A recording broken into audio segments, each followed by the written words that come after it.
আল্লাহ পাকের কোরআন জানিয়েছে, আল্লাহ পাক রব্বুল আলামিন জানিয়েছেন, ইয়া আইয়ুহাল্লাযীনা আমানু তুবু ইলাল্লাহি তাওবাতান নাসুহা। মহান আল্লাহ জানিয়েছেন, ইয়া আইয়ুহাল্লাযীনা আমানু, হে দুনিয়ার ঈমানওয়ালা মানুষের দল, তুবু ইলাল্লাহি, তোমরা আল্লাহর কাছে তওবা করো, তাওবাতান নাসুহা, খাঁটি অন্তঃকরণে তওবা করো, আল্লাহর কাছে তোমরা তাওবায়ে নাসুহা করো। ও বাবাজিরা ভাইরা, এই তাওবায়ে নাসুহার ব্যাখ্যায় মুফাসসিরিনে হযরতরা, মুফাসসিরিনে ইযাম তাওবায়ে নাসুহার ব্যাখ্যায় পরিষ্কার লিখেছেন, তাওবায়ে নাসুহা হলো একজন মানুষের জীবনের এমন তওবা যে তওবা করার পরে বান্দার ওই পাপে কামব্যাক করবে না, ওই পাপে কোনোদিন ফিরে আসবে না। ওই তওবাটাই হলো তাওবায়ে নাসুহা। আল্লাহ পাকের রাসূল জানিয়েছেন, সালাসাতুল লা ইউকাল্লিমুহুমুল্লাহু ইয়াওমাল কিয়ামাতি ওয়া লা ইয়ানজুরু ইলাইহিম ওয়া লা ইউযাক্কিহিম ওয়া লাহুম আযাবুন আলীম।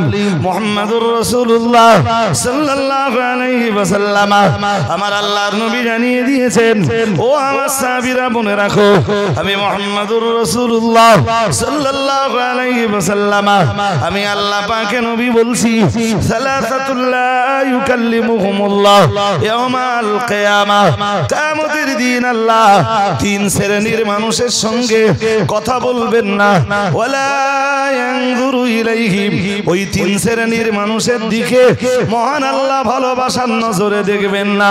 নবী আমার আবার জানিয়ে দিয়েছেন, ওয়ালা ইউযাক্কিহিম, ওই তিন শ্রেণীর মানুষের দিকে আল্লাহ ভালোবাসার নজরে যেমন দেখবেন না, আবার জানিয়েছেন ওদের গুনাহগুলিকে আল্লাহ ক্ষমা করবেন না।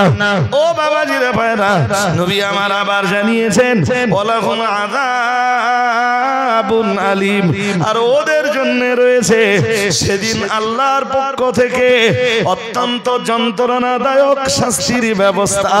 মুহাম্মাদুর রাসূলুল্লাহ সাল্লাল্লাহু আলাইহি ওয়াসাল্লাম, আমার আল্লাহর নবী এক নম্বরে জানিয়েছেন, আল আলিমুল কাযযাব। রাসূলুল্লাহ এক নম্বরে জানিয়েছেন যে তিন শ্রেণীর মানুষের দিকে আল্লাহ ভালোবাসার নজরে দেখবেন না, যাদের সঙ্গে কথা বলবেন না, যাদের গুনাহ আল্লাহ মাফ করবেন না, যাদের জন্য অত্যন্ত দরদনাক শাস্তির ব্যবস্থা আল্লাহ করে রেখেছেন। ওই তিন শ্রেণীর ভিতরে প্রথম শ্রেণী হলো আল আলিমুল কাযযাব। রাসূলুল্লাহ জানিয়েছেন মিথ্যাবাদী আলেম। কি চ্যাম্পিয়ন করে আল্লাহ জানিয়েছেন, ইয়া আইয়ুহাল্লাযীনা আমানু, হে দুনিয়ার ঈমানওয়ালা মানুষের দল, লিমা তাকুলুনা মা লা তাফআলুন। আল্লাহ পাক রব্বুল আলামিন জানিয়েছেন, কেন তোমরা সে কথা মানুষের কাছে বলে বেড়াও যা তোমরা নিজেরা করো না। আল্লাহ পাক রব্বুল আলামিন জানিয়েছেন, কাবুরা মাকতান ইনদাল্লাহ। মহান আল্লাহ জানিয়েছেন, এটা আল্লাহর কাছে অত্যন্ত ঘৃণ্য, আন তাকুলু মা লা তাফআলুন, নিজেরা তোমরা যা না করবা, যে কাজ নিজেরা না করবা সেটাই তোমরা মানুষের দ্বারে দ্বারে বলে বেড়াবে। আল্লাহ পাক রব্বুল আলামিন জানিয়েছেন, এটা আল্লাহর কাছে অত্যন্ত ঘৃণ্য। আমি আর একটা আয়াত শুরুতে আপনাদেরকে পড়েছিলাম, মহান আল্লাহ জানিয়েছেন, আতা'মুরুনা নাসা বিল বিররি। আল্লাহ পাক রব্বুল আলামিন জানিয়েছেন, তোমরা মানুষকে সৎ কাজের উপদেশ দান করো, ওয়া তানসাউনা আনফুসাকুম। মহান আল্লাহ জানিয়েছেন, আল্লাহ পাক রব্বুল আলামিন ঘোষণা দিয়েছেন, আর নিজেদের বেলায় সেটাকে ভুলে যাও। আল্লাহ পাকের নবী বললেন, ইত্তাকিল মাহারিমা। ও সাহাবী আবু হুরায়রা, আমি মুহাম্মাদুর রাসূলুল্লাহ সাল্লাল্লাহু আলাইহি ওয়াসাল্লাম তোমায় বলছি আবু হুরায়রা, তুমি হারাম জিনিসগুলো নিজের জীবন থেকে বাদ দিয়ে চলো। আমি মুহাম্মাদুর রাসূলুল্লাহ সাল্লাল্লাহু আলাইহি আলাইহি ওয়াসাল্লাম আমি আল্লাহ পাকের নবী বলছি হারাম জিনিস যদি তোমার জীবন থেকে তুমি বাদ দিয়ে চলতে পারো আমি আল্লাহ পাকের রাসূল বলছি তাকুন আবাদান নাস আল্লাহ পাকের রাসূল বললেন ও আবু হুরায়রা তুমি হারাম জিনিস তোমার জীবন থেকে বাদ দিয়ে চলতে পারলে তবেই তো আল্লাহর আকাশ আর আকাশের নিচে আর আল্লাহর জমিনের উপরে তুমি শ্রেষ্ঠ ইবাদতকারী নাযীরা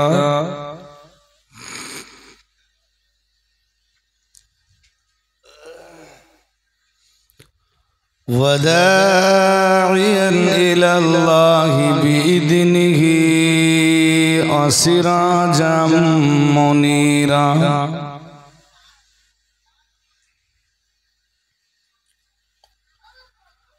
فأعوذ بالله من الشيطان الرجيم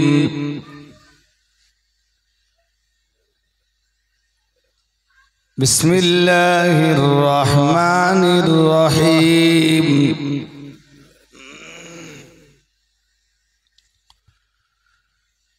إن الله وملائكته يصلون على النبي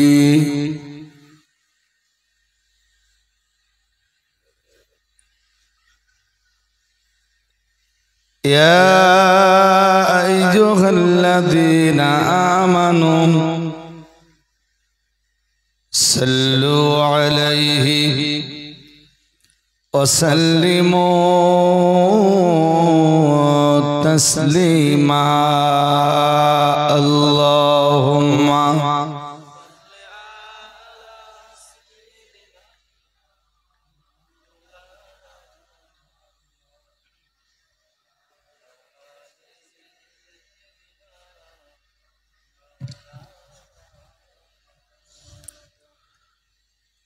محمد بشر ليس كالبشر يقوت حجر ليس كالحجر اللهم صل على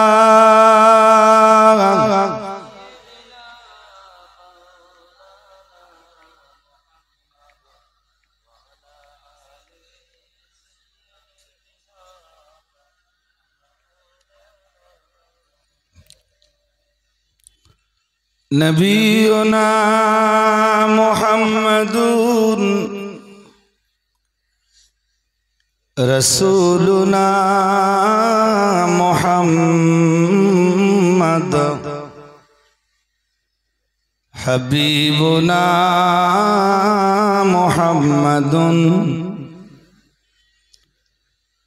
شفيعنا محمد اللهم صل على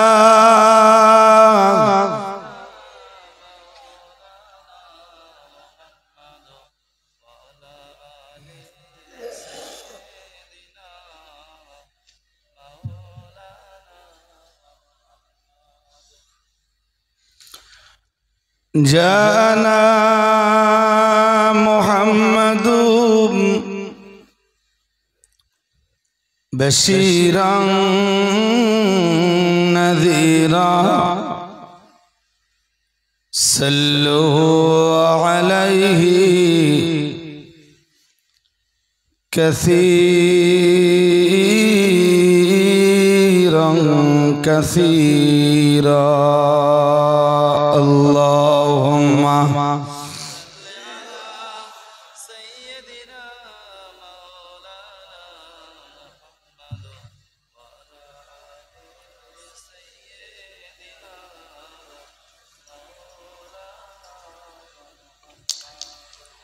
فقد قال الرب سبحانه وتعالى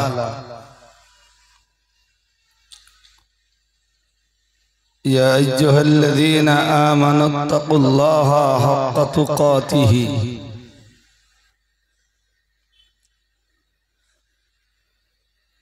सदक़ल्लाहुल मौलानाल अज़ीम।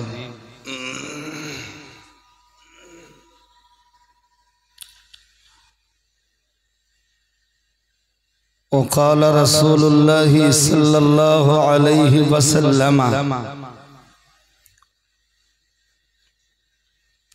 इत्तक़िल महारिमा तकुन अअबदन नास सदक़ रसूलुहुन नबियुल करीम।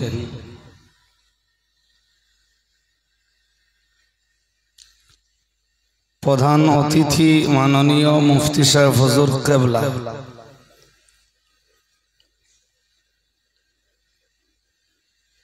विशेष अतिथि बंगनूर पत्रिका सम्पादक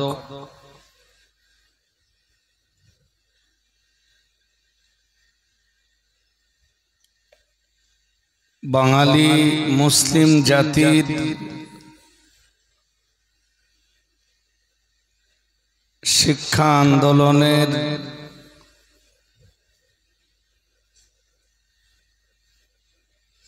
विशिष्ट संग्रामी नेता मुफ्ती अब्दुल मतीन साहेब,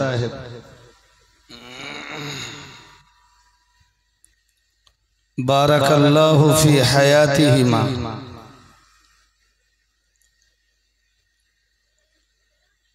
बोलुन आमीन।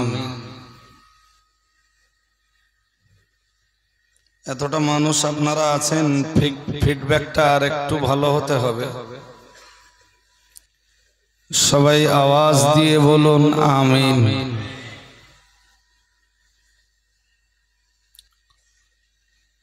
অন্যান্য ওয়াইদিনে কেরাম সম্মুখে বসা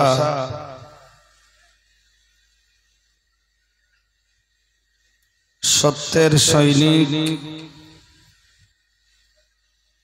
হকের অতন্দ্র প্রহরী,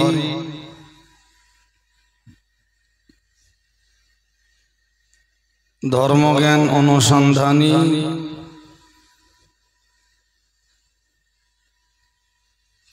সিংহেরাটি ও সিংহেরাটি পার্শ্বস্থ গ্রাম থেকে আগত শ্রোতা মণ্ডলী, সম্মানিতা পর্দানশীনা ধার্মিকা দরদিনী মায়েরা,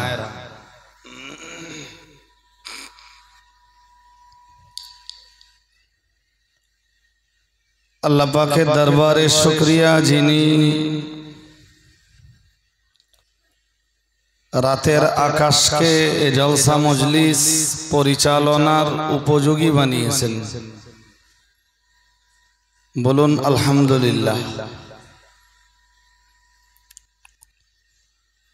প্রিয় রাসূলের প্রতি সালাত ও সালামের নজরানা প্রেরণ করি। সকলে পড়ি সাল্লাল্লাহু, সবাই পড়ুন, আলাইহি ওয়াসাল্লাম। হামদ ও নাতের পর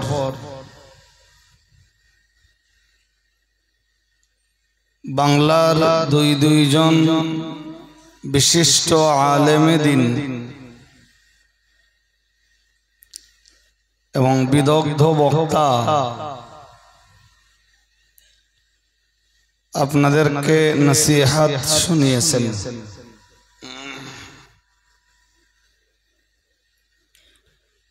এই দুইজন বক্তার পরে বক্তৃতা করাটা আমার জন্যে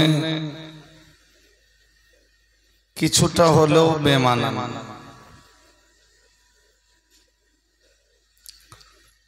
এরপরেও এটাই আজকের কন্ডিশন, এটাই আজকের পরিস্থিতি এবং আজকের এই কন্ডিশন বা পরিস্থিতি আমরা সকলে মানিয়ে নিতে বাধ্য।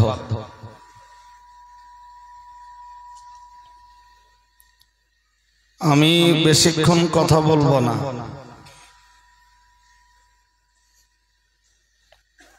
তবে যেটুকু কথা বলবো সেটুকুই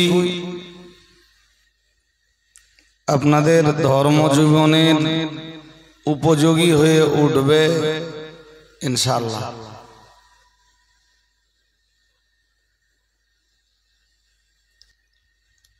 যেটুকু বলবো নিয়ত করছি কোরআন এবং সুন্নাহের আলোকে খুব শান্ত মস্তিষ্কে আপনাদের কাছে উপস্থাপন করবার, বাকি মাওলা মালিক রব্বুল আলামিনের মোবারক মর্জি, তিনি মঞ্জুর করুন, বলুন আমিন। শুরুতে অনুরোধ করব মনটাকে স্থির করে কথা শুনুন।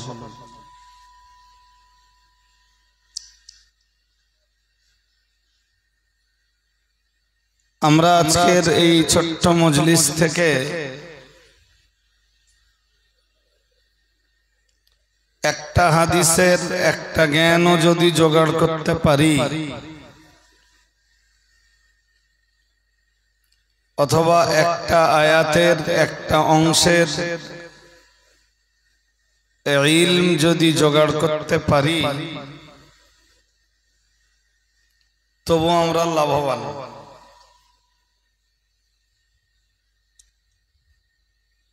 আমি জানি না মুফতি সাহেব কি ওয়াজ করেছেন, মাতিন সাহেব হুজুর কি ওয়াজ করেছেন,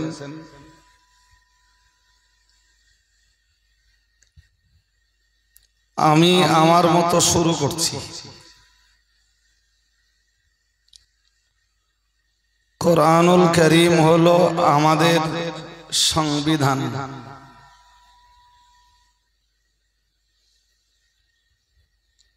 যেরূপ ভাবে আমার মতো আলেম নামের পরিচিত একজন ব্যক্তির জন্য কোরআনুল কারীম সংবিধান, ঠিক অনুরূপ ভাবে কোরআনুল কারীম আপনাদের জন্যও সংবিধান।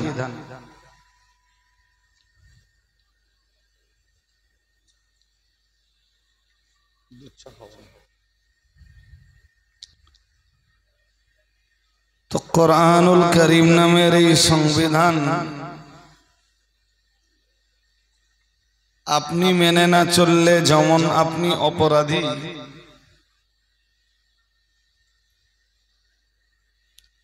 আমার মতো আলেম নামের ব্যক্তিও মেনে না চললে আমিও ঠিক তেমন না, তার চাইতে আরেকটু বেশি অপরাধী।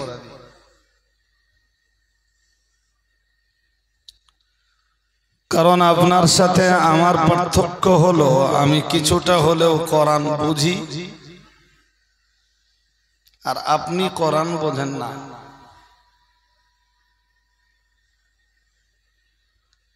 সুতরাং কোরআনকে মান্যতা না দেওয়ার কারণে আপনি যদি গুনাহগার হন, অপরাধী বলে বিবেচিত হন,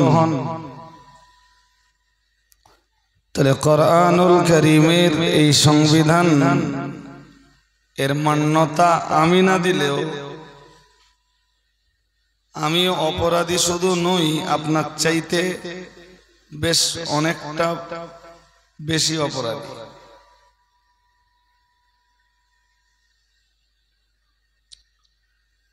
দুই নম্বরের শুরুতে আর একটা কথা একটু বুঝে রাখুন।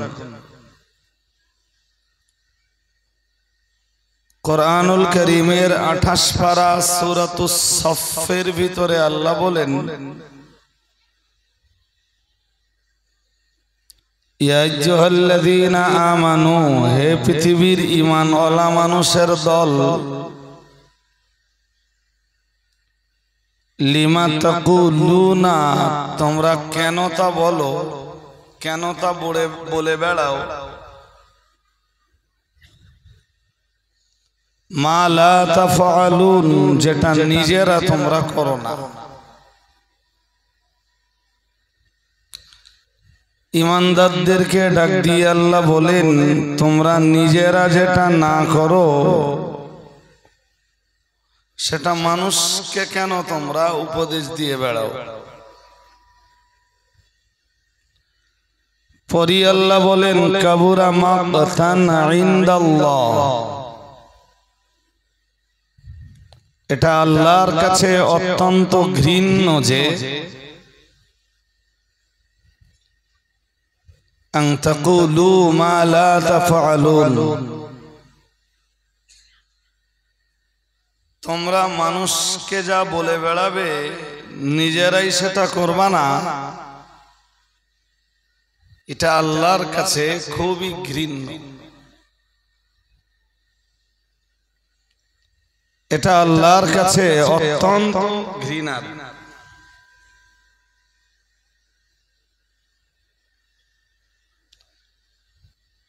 তৃতীয় পর্যায়ে এসে আমি আর একটা আয়াত শোনাবো।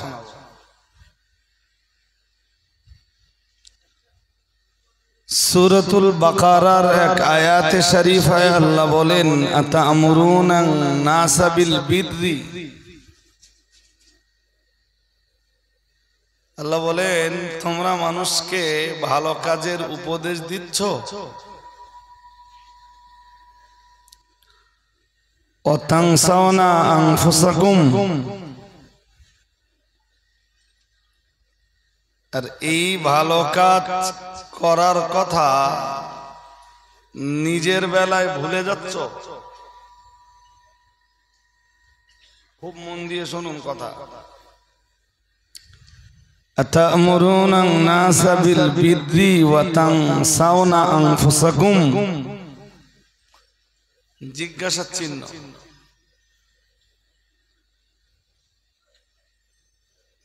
তোমরা মানুষকে ভালো কাজের উপদেশ দাও, নিজেদের বেলায় সেটা ভুলে যাও।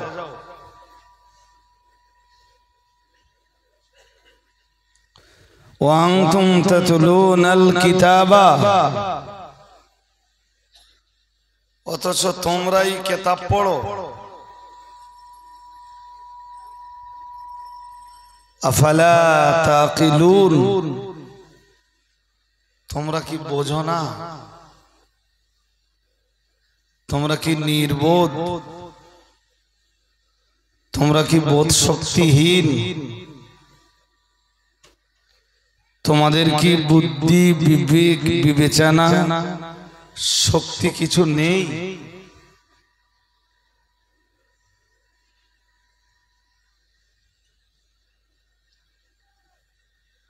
আমার বক্তব্যের শুরুতে এই দুটো তিনটি আয়াতকে মাথায় রেখে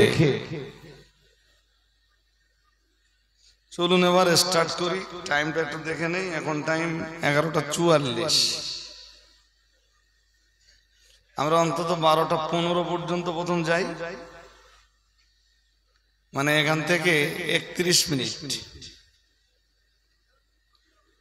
যদি দেখি যে এই 31 মিনিট আমার কথা আপনারা নিতে পারছেন,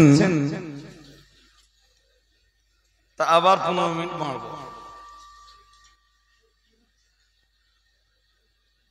না না ঠিক আছে,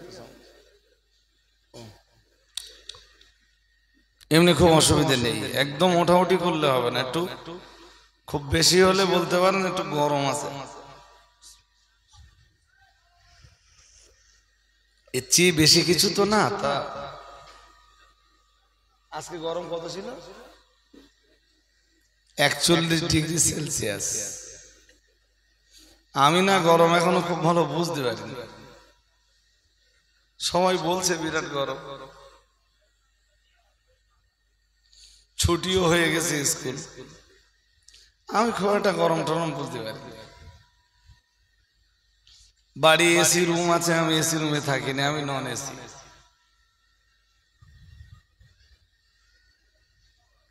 ওপরে একটা পাখা চলে, আলহামদুলিল্লাহ, কোনো ব্যাপার নেই।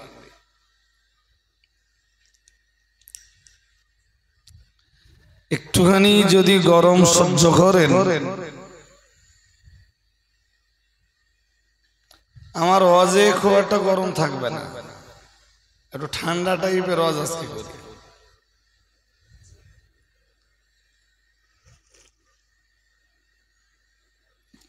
রাসূল পাকের একজন বিখ্যাত সাহাবী হলেন হযরত আবু হুরায়রা রাদিয়াল্লাহু তাআলা আনহু। তিনি সাইয়্যিদুর রুয়াত, যার বাংলা মানে রাবি সম্রাট। রাবি মানে হাদিসের বর্ণনাকারী। তিনি হাদিস, রাসূল পাকের হাদিস যারা বর্ণনা করেছেন তাদের সম্রাট বা লিডার। সুবহানাল্লাহ।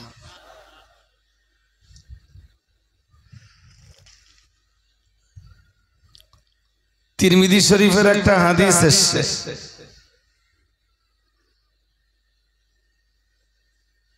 মনোযোগ আছে নাকি? মনোযোগ না থাকলে বলো, কথা বলা পুরো হয়ে গেল।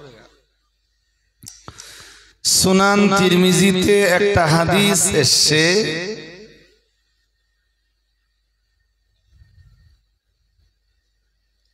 রাসূল করিম সাল্লাল্লাহু আলাইহি ওয়াসাল্লামের প্রিয় সাহাবী সাইয়্যিদুর রুয়াত আবু হুরায়রা রাদিয়াল্লাহু তাআলা আনহু উক্ত হাদিসের বর্ণনাকারী। তিনি বলেন, রাসূল পাক সাল্লাল্লাহু আলাইহি ওয়াসাল্লাম একদিন সাহাবীদেরকে বললেন, من يأخذ عني هؤلاء الكلمات। নবীজি বললেন, কে আছো তোমাদের ভিতরে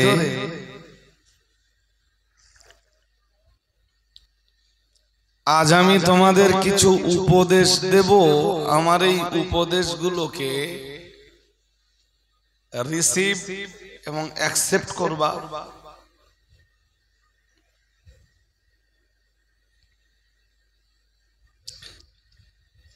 এরপরই বললেন, ফায়ামালু বিহিন্না, আমি যে উপদেশগুলো দেব এইগুলোর রিসিভ, অ্যাকসেপ্ট এবং এর উপরে আমল করবা।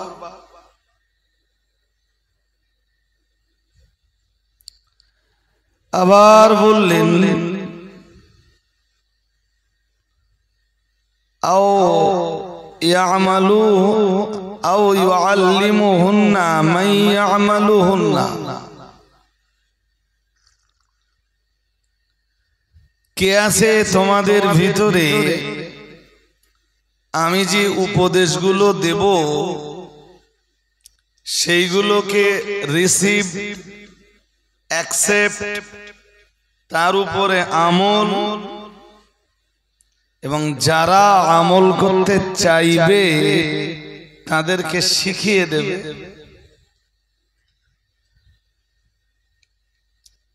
তিনটি কাজ। প্রথমটা, কে আছো আমার উপদেশগুলো গ্রহণ করবা। দ্বিতীয় কাজ, কে আছো ওই কথাগুলির উপরে আমল করবা। তৃতীয় কাজ, কে আছো আমার ওই উপদেশাবলী আমল যারা করতে চাইবে তাদেরকে শিখিয়ে দেবে।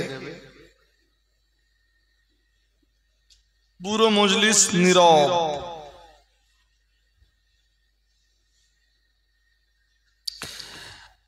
আমি যদি এখন জিজ্ঞেস করি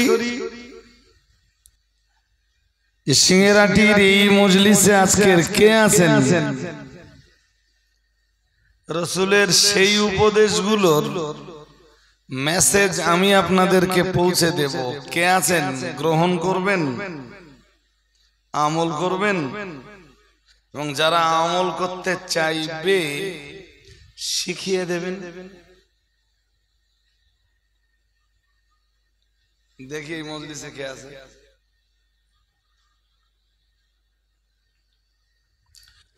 ওয়াজ যদি মনোরঞ্জনের জন্য হয়, ওয়াজ শুনে তো লাভ নেই। ওয়াজ যদি আবেগের বশবর্তী হয়ে শোনেন, ওই ওয়াজ শোনার ভিতরে তো ফায়দা নেই।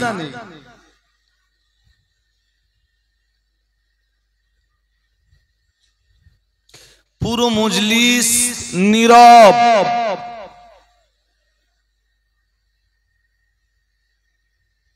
এই যেমন আজকের মজলিস দেখছি নীরব, কেউ আপনারা কিছু বলতেছেন না যে আমি নেব, আমি আমল করব। যারা আমল করতে চাইবে আমি মেসেজটা তাদের কাছে পৌঁছে দেব।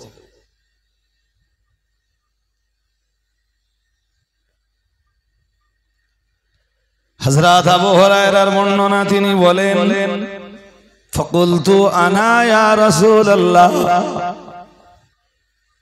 রাসূলের মজলিস যখন নীরব, আমি রাসূলুল্লাহকে বললাম, ইয়া রাসূলুল্লাহ, ইয়া হাবিবাল্লাহ, হুজুর, আপনি আজকের দিনে যে উপদেশগুলো দিবেন, হুজুর ওই উপদেশগুলো আমি গ্রহণ করব, আমার নিজের জীবনে আমল করব, নিজের জীবনটাকে আপনার এই উপদেশাবলী দিয়ে সাজিয়ে তুলব।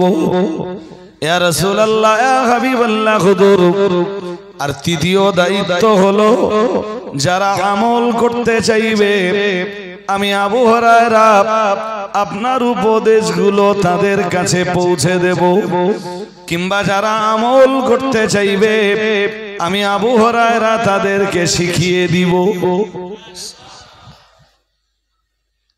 একটু মন খুলে বলেন।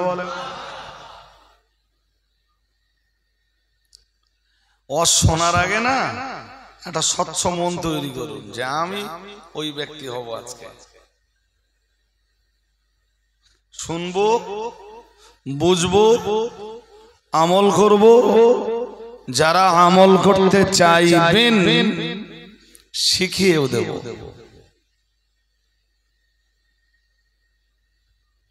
ওয়াজ বেশি না।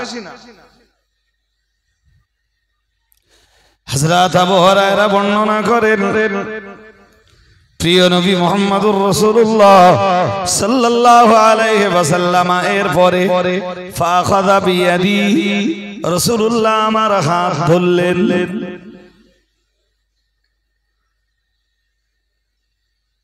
খুব মন দিয়ে শুনতে হবে। আমি পার্টিকুলার এটা জানবেন যে কোন মজলিসে কারোর এগেনস্টে বলবার জন্য যাই না।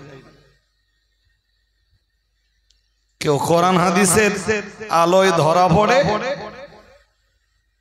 কোরআন হাদিসের কোরআন সুন্নাহের আলো তো জ্বালাতে হবে। হ্যাঁ না কিছু বলেন, জ্বালাতে হবে না। তা আমি কোরআন সুন্নাহের আলো জ্বালানোর পরে কেউ ধরা পড়লো, তার দায় তো আর আমার না।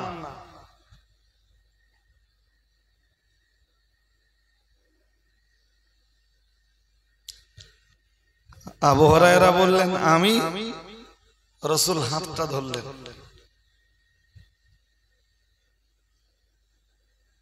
কেন জানেন? এই হাত ধরে কিছু বললে তার মনোযোগ বাড়ে। কি বাড়ে? বিষয়টার গুরুত্ব বাড়ে।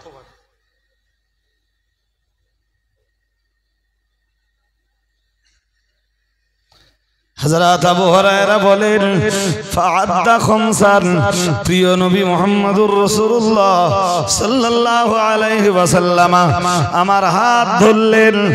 এরপরে রাসূলুল্লাহ গুনে গুনে আমাকে 5টা উপদেশ দিলেন। সুবহানাল্লাহ। আর একটু মন খুলে বলুন। ওটা জীবন কামাল হয়ে যাবে যদি ওই 5টা বিষয়ের আমল করা যায়, বা ওই 5টি জিনিস দিয়ে যদি নিজের জীবনকে সাজানো যায়।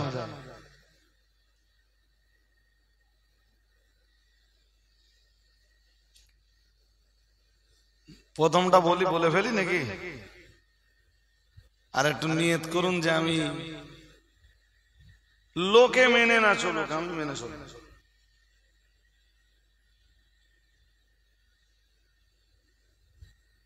ওয়াজ এক গাদা লাগে না ভাই।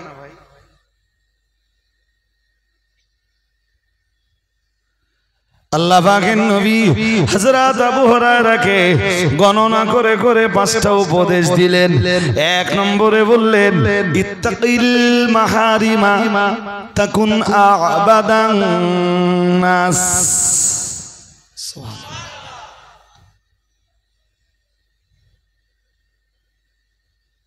আমি বলো ঠিক তাই বলছি, যা 1500 বছর আগে,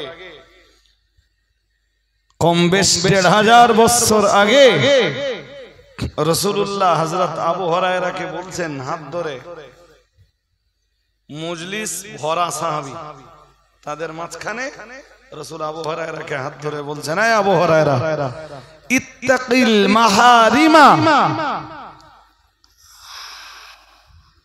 হারাম জিনিসকে পরহেজ করে চলো। কি জিনিস সবাই বলেন? আল্লাহ পাকের নবী বললেন, ইত্তাকিল মাহারিমা।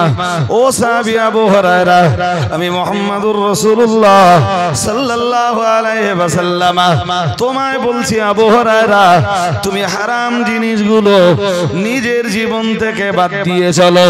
আমি মুহাম্মাদুর রাসূলুল্লাহ সাল্লাল্লাহু আলাইহি ওয়াসাল্লাম, আমি আল্লাহ পাকের নবী বলছি, হারাম জিনিস যদি তোমার জীবন থেকে তুমি বাদ দিয়ে চলতে পারো, আমি আল্লাহ পাকের রাসূল বলছি, তাকুন আবাদান নাস। আল্লাহ পাকের রাসূল বললেন, ও আবু হুরায়রা, তুমি হারাম জিনিস তোমার জীবন থেকে বাদ দিয়ে চলতে পারলে তবেই তো আল্লাহর আকাশ আর আকাশের নিচে আর আল্লাহর জমিনের উপরে তুমি শ্রেষ্ঠ ইবাদতকারী।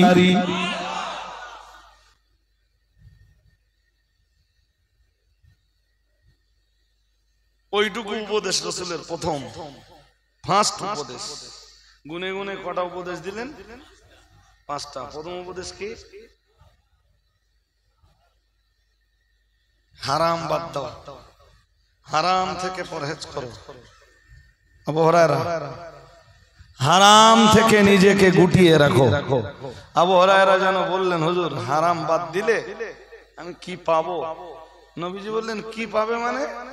তাকুন আবাদান নাস, তুমি মানব সকলের ভিতরে আল্লাহর শ্রেষ্ঠ আবেদ, তুমি মানব জাতির ভিতরে আল্লাহর শ্রেষ্ঠ ইবাদতকারী রূপে গণ্য হবে।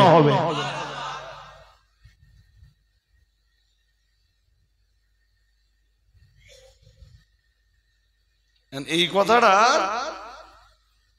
তাফসীর অনেক।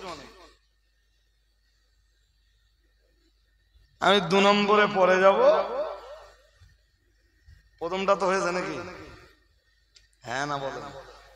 প্রথমটা হয়েছে, প্রথমটার একটু ডিসকাস করি।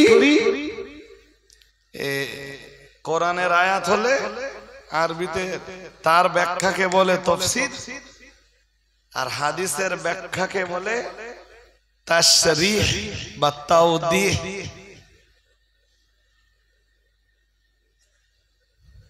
হালকা একটুখানি তাশরীহ।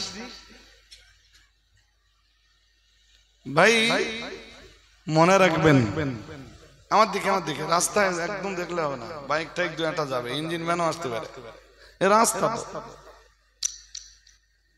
কিন্তু মনোসংযোগ নষ্ট হলে, এই যে মনোসংযোগে আমার কথা শুনছেন, মনোসংযোগ নষ্ট হলে আমি আর এই কথাগুলি এত সুন্দর করে গুছিয়ে আর বলতে পারবো না। একদম ক্লাস করার মতো ক্লাস করাচ্ছি। হারাম এক রকমের নয়, কিছু হারাম রয়েছে চোখের হারাম আছে না নেই? যেগুলো দেখা হারাম। কিছু হারাম রয়েছে শোনা হারাম।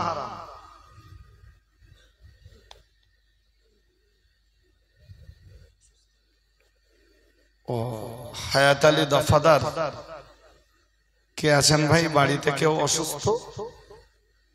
বাড়িতে যান, আপনার বাড়ির লোকেরা আপনাকে তলব করছে। আবার একবার বলছি, হায়াত আলী দফাদার কে আছেন? বাড়িতে যান, বাড়িতে কেউ আছেন অসুস্থ হয়তো, তো তাকে ট্রিটমেন্টের ব্যবস্থা করতে হবে। হাজরিন মন লাগান। তো কিছু হারাম চোখের হারাম, কিছু হারাম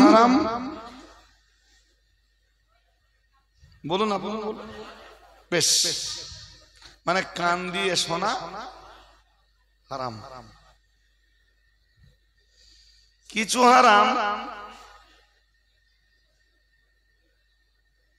না জীবের হারাম নেই, আছে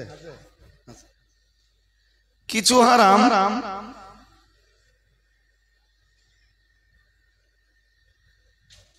ওই জীবের সাথে সম্পৃক্ত, কিন্তু কথা বলার সাথে সম্পৃক্ত নয়, বরং স্বাদ নেওয়ার সাথে সম্পৃক্ত। হারাম টাকার খাবার কিনে সেই টাকার স্বাদ নয়, হারাম।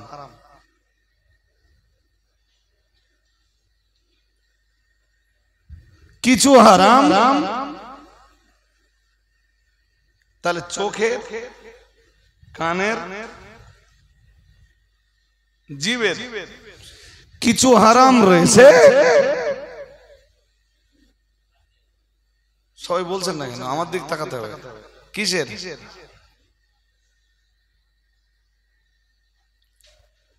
আবার কিছু হারাম রয়েছে পায়ের, না নেই?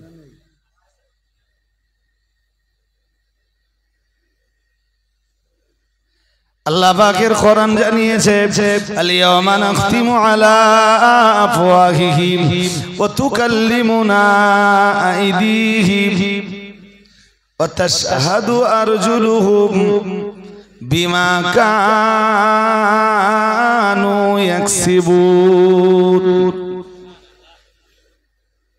মহান আল্লাহ জানিয়েছেন, আল-ইয়াওমা নাখতিমু আলা আফওয়াহিহিম, মহান আল্লাহ জানিয়েছেন সেদিন আমি আল্লাহ তাদের জবানগুলোকে সিল করে দেব।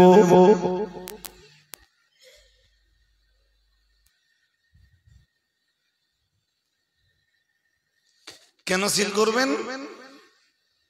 সিল করার কারণ, সেদিন কিছু মানুষ আল্লাহর আদালতে দাঁড়িয়ে মিথ্যা বলবে।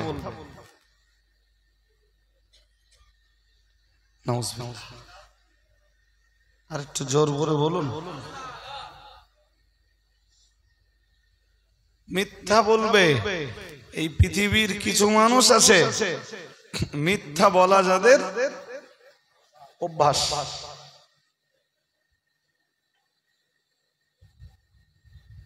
যেই দেখে গেছি প্রায় ধরা পড়ে গেছি, একটা মিথ্যা বাহানা খুঁজে নেয়।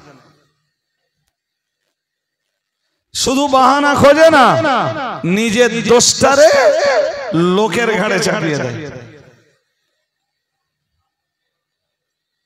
সে যদি সাধারণ মানুষ হয় সেও অপরাধী, সে যদি কোনো হাফেজে কোরআন হয় সেও অপরাধী, আর সে যদি কোনো ইমাম বা আলেম নামের পরিচিত ব্যক্তি হয় সেও ভি অপরাধী। যে বাঁচবার জন্য বাহানা খুঁজে বেড়ায় আর নিজে ধরা পড়ার ভয়ে মিথ্যা কথা বলে দায় লোকের ঘাড়ে চাপিয়ে দেয়।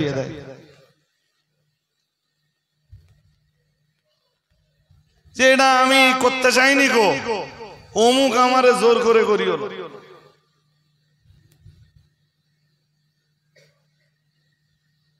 এই কথা শুনছেন নাকি?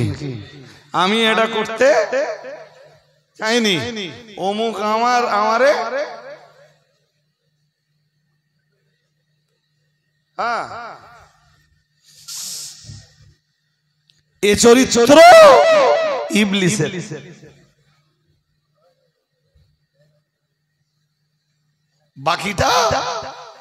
বাকিটা কোরআন হাদিসের বিশদ ব্যাখ্যা। একদম আওয়াজ হবে না, ডু নট ডিস্টার্ব। জি, বাকিটা বিশদ ব্যাখ্যা কোরআন হাদিসের। ইবলিসই প্রথমবার সাজদা আদমকে দেয়নি। আদমকে মিন্স কেবলা রূপী আদমকে সাজদা তো দেয়নি, অপরাধ তার।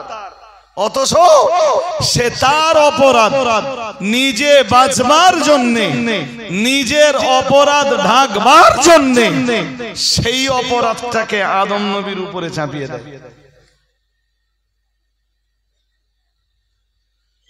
ইবলিস বলেছিল যে আদমের কারণে আমার এই পরিণতি। বাকিটা ইতিহাস বলেছি, ইতিহাস বলবারও সময় নেই জি, আর লম্বা করে উপস্থাপনেরও অবকাশ নেই। শুধু ধরিয়ে দিচ্ছি, সিংহেরাটির মানুষ আপনারা অনেক বুদ্ধি রাখেন, আপনারা বুঝে ফেলবেন। দোষ দিলে আদমের উপরে, দোষ করলে নিজে, আর যখন বলল তখন দায় চাপিয়ে দিলে আদম নবীর উপরে। বললো আদম নবীর কারণে আমার এই পরিণতি, মানে ইবলিসের নিজের দোষে ওই পরিণতি না, বললো আদমের দোষে আমার এই পরিণতি। আপনিও বলতে পারেন যে আমার এই পরিণতি আমার দোষে না, আমার পরিণতি রজব আলী সাহেবের দোষে। আমার এই হাল আমার দোষে নয়, আমার এই হাল রজব আলী সাহেবের দোষে। এতটা অশোনার পরে বলুন তো চরিত্রটা কার? জোর করে বলে না, এই চরিত্রটা ইবলিসের। সে যদি এই চরিত্র কোন সাধারণ মানুষে নাই, সেটাও ইবলিসের সৈনিক। আর এই চরিত্র যদি কোন আলেমের ভিতরে জায়গা পায়, সেটাও ইবলিসের সোলজার। এটা মনে রাখা দরকার।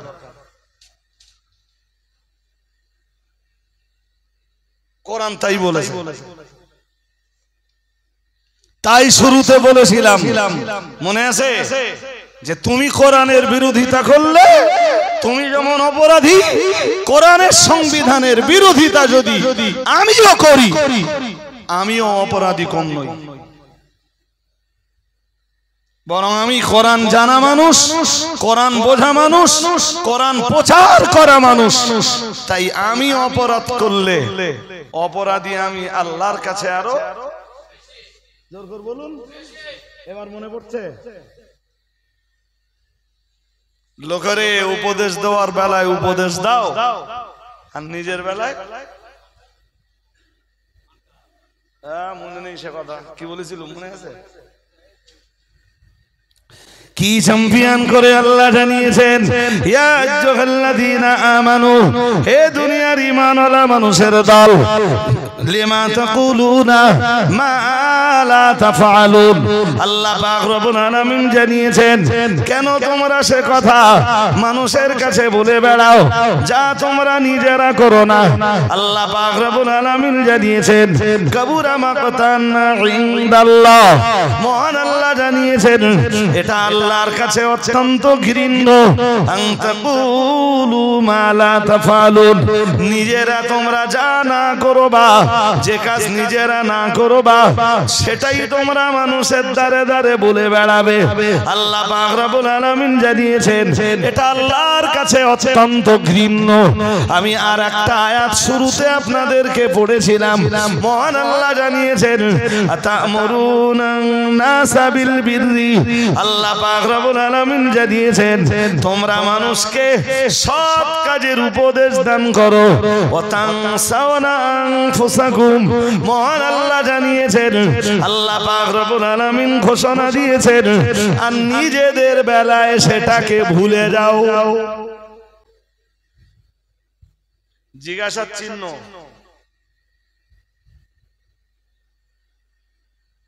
লোকেরে ভালো কাজ করতে বলো, নিজেদের বেলায় ভুলে যাও। সাধারণ মানুষদের চরিত্র পাল্টাতে বলো, নিজেদের বেলায় ভুলে যাও। নিজে ইবলিসের চরিত্র নিয়ে বেঁচে থাকো আর লোকেরে সাবধান করো, খবরদার ইবলিসের খপ্পরে পড়ো না ভাই। এটাই তোমাদের চরিত্র।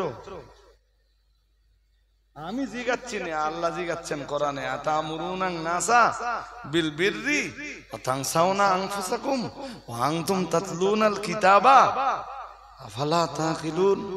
এত এত কিতাব পড়ো, মনে থাকে না? ভুলে যাও নিজের বেলায়। শুধু লোকের খবর নাও।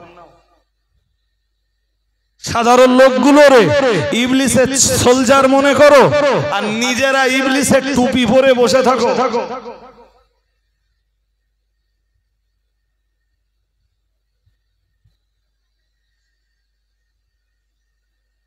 আল্লাহ বুঝবার ক্ষমতা দান করুন, বলুন আমিন। সবাই বলুন না আমিন। জি, তা পৃথিবীতে কিছু লোক আছে ভাই, XYZ ABC, অসুবিধা হচ্ছে আপনাদের নাকি? হয় না তো? হয় না। সে যারাই হোক ভাই, তারা কি করে বাঁচবার জন্য মিথ্যার আশ্রয় নেয়। এই যে একটু আগে বলছিলাম যত রকমের হারাম আছে তার ভিতরের এক হারাম আছে জীবের। কি কি হারাম আছে একটু বলেন দেখি, আপনাদেরকে শুনতেছি আমি। দুই একজন অন্তত বলেন, অনেক শ্রোতা তো আমাদের বহু মজলিসের শ্রোতা। জি, শুধু বহু মজলিসের শ্রোতা না, বুদ্ধিমান, চতুর, চালাক, আমলকারী শ্রোতাও মজলিসে আছেন। একটু বলুন দিন যে আমি একটু শুনে দেখি আপনাদের কাছে জীবের কি কি হারাম আছে। এটা শুনতে চাচ্ছি। আবু হুরায়রাকে রাসূলুল্লাহ যে 1 নম্বর নসিহতটা শোনালেন, ইত্তাকিল মাহারিমা, ও আবু হুরায়রা হারাম বাদ দাও। কি বাদ দাও বলুন? হারাম জীবন থেকে বাদ দাও, তুমি শ্রেষ্ঠ আবেদ হতে পারবা, শ্রেষ্ঠ ইবাদতকারী রূপে গণ্য হতে পারবা। এই যে শ্রেষ্ঠ আবেদ জামায় নয়, শ্রেষ্ঠ আবেদ টুপিতে নয়, শ্রেষ্ঠ আবেদ রুমালে নয়, শ্রেষ্ঠ আবেদ তাসবিতে নয়, তাসবিহ দানাতে নয়, শ্রেষ্ঠ আবেদ জি লেবাসে নয়, পোশাকে নয়, স্টাইলে নয়। ১৫০০ বছর আগে রাসূল বললেন শ্রেষ্ঠ আবেদের নমুনা তার তাকওয়া, তার পরহেজগারিতায়। আরেকটু মন খুলে বলুন। আঙ্গা তো টুপি দেখলি মাথা কাজ করে জি, টুপি দেখেই হুমড়ি খেয়ে পড়ি।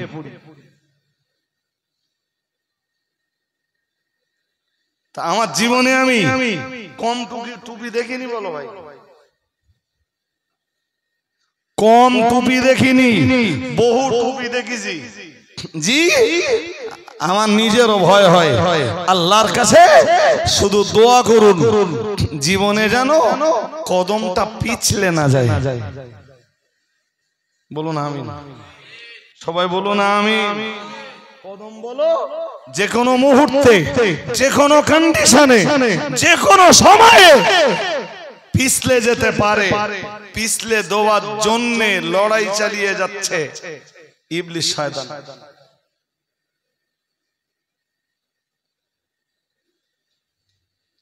ওই সেই ইবলিস কত হাফেজের হেফজ নষ্ট করে দিল, কত কত সাধকের সাধনা নষ্ট করে দিল, কত পীরের পীরত্ব নষ্ট করে দিল। ওই সেই ইবলিস, যে ইবলিস কত কত মানে কত ইমামের ইমামাতকে ধ্বংস করে দিল। ওই সেই ইবলিস জি, যে কত কত আবেদ বান্দার ইবাদতকে নষ্ট করে দিল, ইলমের জায়গা থেকে কদম মানে কদমটাকে পিছলে দিল। জি, ভিতরে ছিল কোরআনুল কারীমের পূর্ণাঙ্গ হেফজ এবং তার আমল, সেই জায়গা থেকে কদম পিছলে দিত। কত কামেল পীরের পীরত্বের জায়গা থেকে জি, নিজেও আল্লাহর সাধক বান্দা, নিজে ন্যায়ের জায়গাতে প্রতিষ্ঠিত ভক্ত অনুরক্ত মুরিদিন মুহিব্বিনদেরকে ন্যায়ের পথের সত্যের পথের দিকে মানুষকে রাস্তা দেখাতো। এরপরও এরকম কত মানুষকে ইবলিস কদম পিছলে দিল। আমার কদম পিছলে দেবে তো ইবলিসের শনি মঙ্গলবার লাগবে না। বড় পীর সাহেবের কাছেও এসেছিল ইবলিস, ইমাম ফখরউদ্দিন রাজির কাছেও এসেছিল। আমি কি শুনছেন নাকি? মনোযোগ আছে জি? এ কথাগুলো সচরাচর হর মজলিসে বলবার মতো কন্ডিশন হয় না। তাই জনগণের কাছে দোয়া চাইছি যে কখনো যেন কদম পিছলে না যায়। আল ইস্তিকামাতু খায়রুম মিন আলফি ইবাদাতিন। এই কারণেই ইস্তিকামাত ন্যায়ের উপরে প্রতিষ্ঠিত থাকা, আদালতের জায়গাতে কায়েম থাকা, সত্যের জায়গাতে প্রতিষ্ঠিত থাকা 1000 ইবাদতের চাইতেও শ্রেষ্ঠ।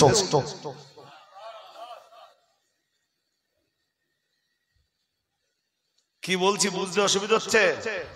হ্যাঁ, কত লোক দেখলুম ইমাম ফখরউদ্দিন রাজি হুজুরের ইন্তেকালের সময় ইবলিস এলো, হুজুরের ঈমান ছিনিয়ে নিতে, হুজুরের পদস্খলন ঘটাতে।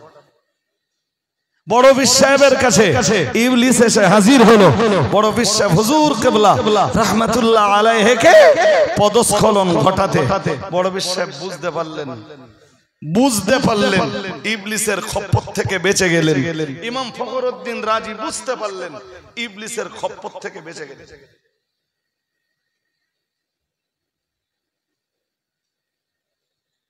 কাজ যে এক লেখা বই পড়েছিলাম, বইটা আজও বাড়িতে আছে। আমি তখন ছেলে মানুষ, বইটা যখন কিনেছিল, বইটার নাম তালবিসে ইবলিস। এক চূড়া, এখন বোধহয় বাজারে বইটার বাংলা বেরিয়েছে। জি, সময় থাকে তো বইটা একটু পড়ে দেখবেন, ইবলিসের খপ্পর থেকে বাঁচার উপায়। ইবলিস আমার কাছে যে সূরাত নিয়ে আসে আপনার কাছে ওই সূরাতে যাবে না। আমার কাছে যে আপনার কাছে যে সূরাতে আসবে পাশের আরেকজন ভাইয়ের কাছে ওই সূরাতে যাবে না। পাশের আরেকজন ভাইয়ের কাছে যে সূরাতে যাবে ওই সূরাতে ইবলিস আরেকজনের কাছে যাবে না।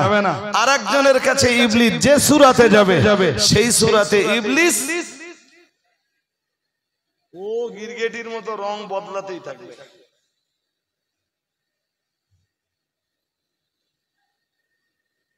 সুতরাং সাবধান, শুধু আপনারা না বলো, আমরাও কি কিছু বলেন, আমরাও কি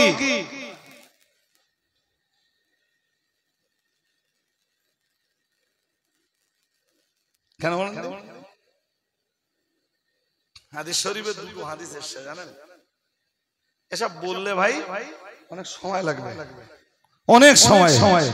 এক হাদিসে এসেছে, যদিও ভিন্ন ভিন্ন সনদ আলাদা আলাদা, আবার সনদ কি যদি বোঝাতে যাই সময় যাবে। আল্লাহ পাকের রাসূল জানিয়েছেন সালাসাতুল লা ইউকাল্লিমুহুমুল্লাহু ইয়াওমাল কিয়ামাতি ওয়া লা ইয়ানজুরু ইলাইহিম ওয়া লা ইউযাক্কিহিম ওয়া লাহুম আযাবুন আলীম। মুহাম্মাদুর রাসূলুল্লাহ সাল্লাল্লাহু আলাইহি ওয়াসাল্লাম আমার আল্লাহর নবী জানিয়ে দিয়েছেন, ও আমার সাহাবীরা মনে রাখো, আমি মুহাম্মাদুর রাসূলুল্লাহ সাল্লাল্লাহু আলাইহি ওয়াসাল্লাম আমি আল্লাহ পাকের নবী বলছি সালাসাতুল লা ইউকাল্লিমুহুমুল্লাহ ইয়াওমাল কিয়ামাহ, কিয়ামতের দিন আল্লাহ তিন শ্রেণীর মানুষের সঙ্গে কথা বলবেন না, ওয়ালা ইয়ানজুরু ইলাইহিম, ওই তিন শ্রেণীর মানুষের দিকে মহান আল্লাহ ভালোবাসার নজরে দেখবেন না। নবী আমার আবার জানিয়ে দিয়েছেন ওয়ালা ইউযাক্কিহিম, ওই তিন শ্রেণীর মানুষের দিকে আল্লাহ ভালোবাসার নজরে যেমন দেখবেন না, আবার জানিয়েছেন ওদের গুনাহগুলিকে আল্লাহ ক্ষমা করবেন না। ও বাবাজিরা ভাইরা, নবী আমার আবার জানিয়েছেন ওয়ালাহুম আযাবুন আলীম, আর ওদের জন্য রয়েছে সেদিন আল্লাহর পক্ষ থেকে অত্যন্ত যন্ত্রণাদায়ক শাস্তির ব্যবস্থা। মুহাম্মাদুর রাসূলুল্লাহ সাল্লাল্লাহু আলাইহি ওয়াসাল্লাম আমার আল্লাহর নবী এক নম্বরে জানিয়েছেন আল আলিমুল কাযযাব। রাসূলুল্লাহ এক নম্বরে জানিয়েছেন যে তিন শ্রেণীর মানুষের দিকে আল্লাহ ভালোবাসার নজরে দেখবেন না, যাদের সঙ্গে কথা বলবেন না, যাদের গুনাহ আল্লাহ মাফ করবেন না, যাদের জন্য অত্যন্ত দরদনাক শাস্তির ব্যবস্থা আল্লাহ করে রেখেছেন, ওই তিন শ্রেণীর ভিতরে প্রথম শ্রেণী হলো আল আলিমুল কাযযাব। রাসূলুল্লাহ জানিয়েছেন মিথ্যাবাদী আলেম। প্রসঙ্গত একটা কথা সিঙ্গারাটির লোকেরা মনে রাখুন, এটা কি মিথ্যা, কি কিসের হারাম? জোর করে বলুন। সুতরাং আমি বক্তব্যের প্রাসঙ্গিকতা বলো হারিয়ে ফেলিনি। প্রাসঙ্গিকতা কি ছিল আমার মনে রয়েছে, জীবের হারাম। আর রাসূল বলেছেন মিথ্যাবাদী আলেমের পরিণতি কি? আল্লাহ কিয়ামতের দিন তার সাথে কথা বলবেন না, তার দিকে ভালোবাসার নজরে দেখবেন না, জি তাকে আল্লাহ ক্ষমা করবেন না। তার জন্য কি আছে ভুলে গেছেন? বাংলাটা মনে রাখুন, যন্ত্রণাদায়ক শাস্তি, দরদনাক আযাব। মানে এমন শাস্তি যা তাকে দরদ দেবে। দরদ বুঝো? বুঝো না? আগেকার লোকে এসব বলতো, কোন জায়গায় ব্যথা হলে উফ বড্ড দরদ। এসব শব্দের ব্যবহার এখন সমাজে কিছু কিছু ভাই আগেকার লোকে বলতো, সেসব শব্দ নেই। যেমন বলতো অসুখ হয়েছে, রোগ শোক হলে কি বলতো? অসুখ। এসব শব্দের ব্যবহার আস্তে আস্তে সমাজ থেকে উঠে যাচ্ছে, বহু জিনিস উঠে যাচ্ছে সমাজ থেকে। মানুষ সব এখন বেশি স্টাইল দিতে শিখেছে, ভাষার স্টাইল, কথার স্টাইল, চলার স্টাইল। শুধু জীবনটা মিথ্যায় ভরা।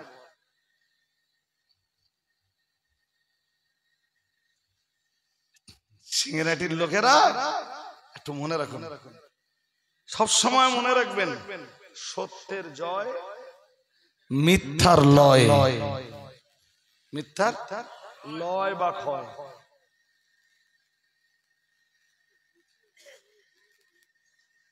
সত্যের যতই গুছিয়ে বলুন লয় হবেই, আজ অথবা আজকে আমি গুছিয়ে মিথ্যা কথা যাদের কাছেই বলবো, ওদের কাছেই একদিন প্রমাণ হবে যে এই মিথ্যাবাদী। বিশ্বাস হয়? হ্যাঁ না বলে না, শুধু অপেক্ষা করুন।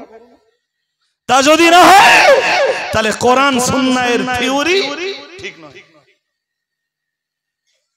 কিন্তু দুনিয়ায় সবাই মিথ্যাবাদী বলে গণ্য হলেও কোরআন আর সুন্নাহের থিওরি কখনো মিথ্যা বলে গণ্য। কোরআন সত্য, হাদিস সত্য। আমার কথা বুঝতেছেন? হ্যাঁ, যতই গুছিয়ে গুছিয়ে গুছিয়ে গুছিয়ে মিথ্যা কথা বলুন,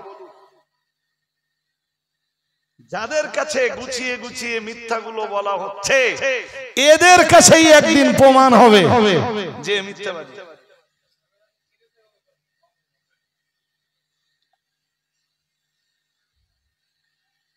মা ভাই বলো, সস্তা ব্যাপার,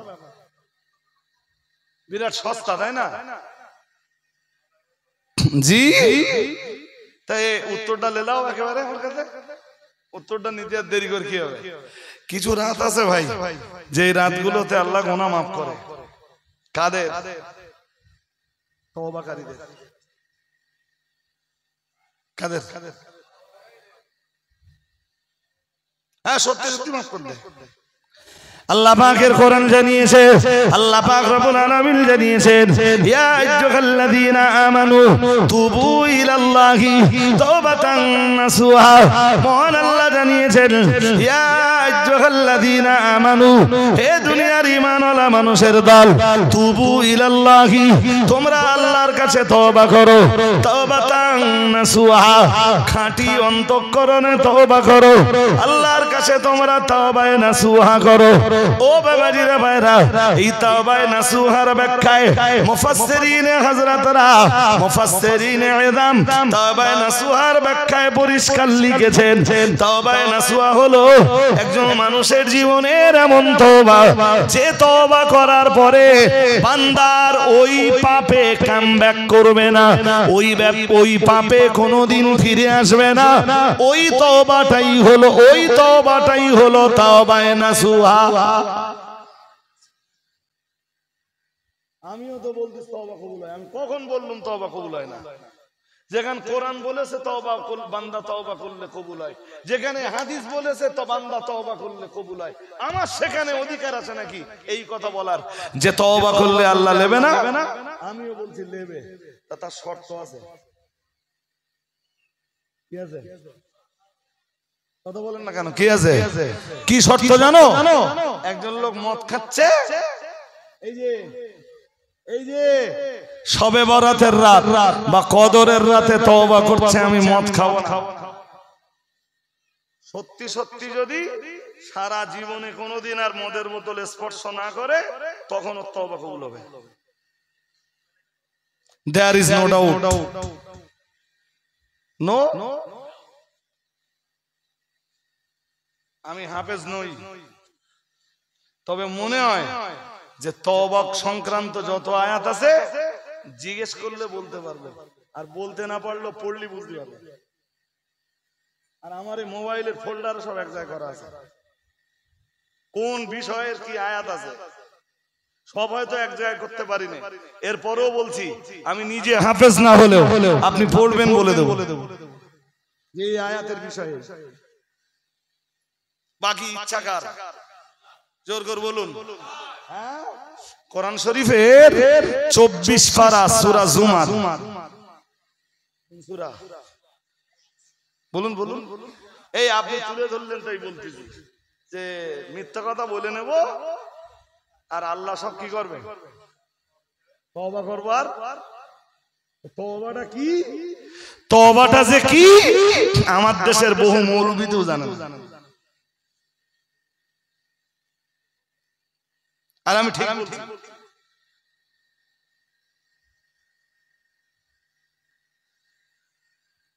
সূরা জুমারের এত কথা বললে তো ভোর হয়ে যাবে।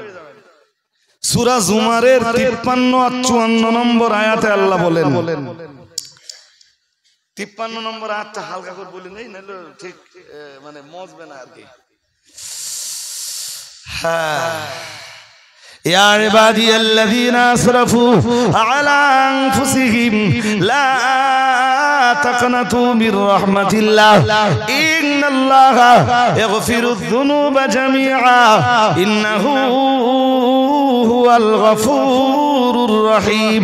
আল্লাহ পাক রব্বুল আলামিন জানিয়েছেন, হে আমার বান্দা সকল, আমি আল্লাহ পাক রব্বুল আলামিন বলছি, ইয়া ইবাদিয়াল্লাযীনা আসরাফু, হে আমার বান্দা সকল, যারা গুনাহ করে করে করে করে নিজেদের নফসের উপরে অত্যাচার করেছো, নিজেদের নফসের উপরে যারা জুলুম করেছো, আমি আল্লাহ পাক রব্বুল আলামিন বলছি, লা তাকনাতু মির রাহমাতিল্লাহ, কখনোই তুমি ভেবো না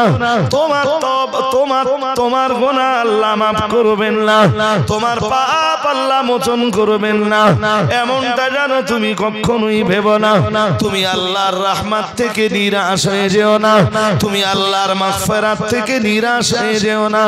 আল্লাহ পাক রব্বুল আলামিন জানিয়েছেন, ইন্নাল্লাহা ইয়াগফিরুদ যুনুবা জামিআ।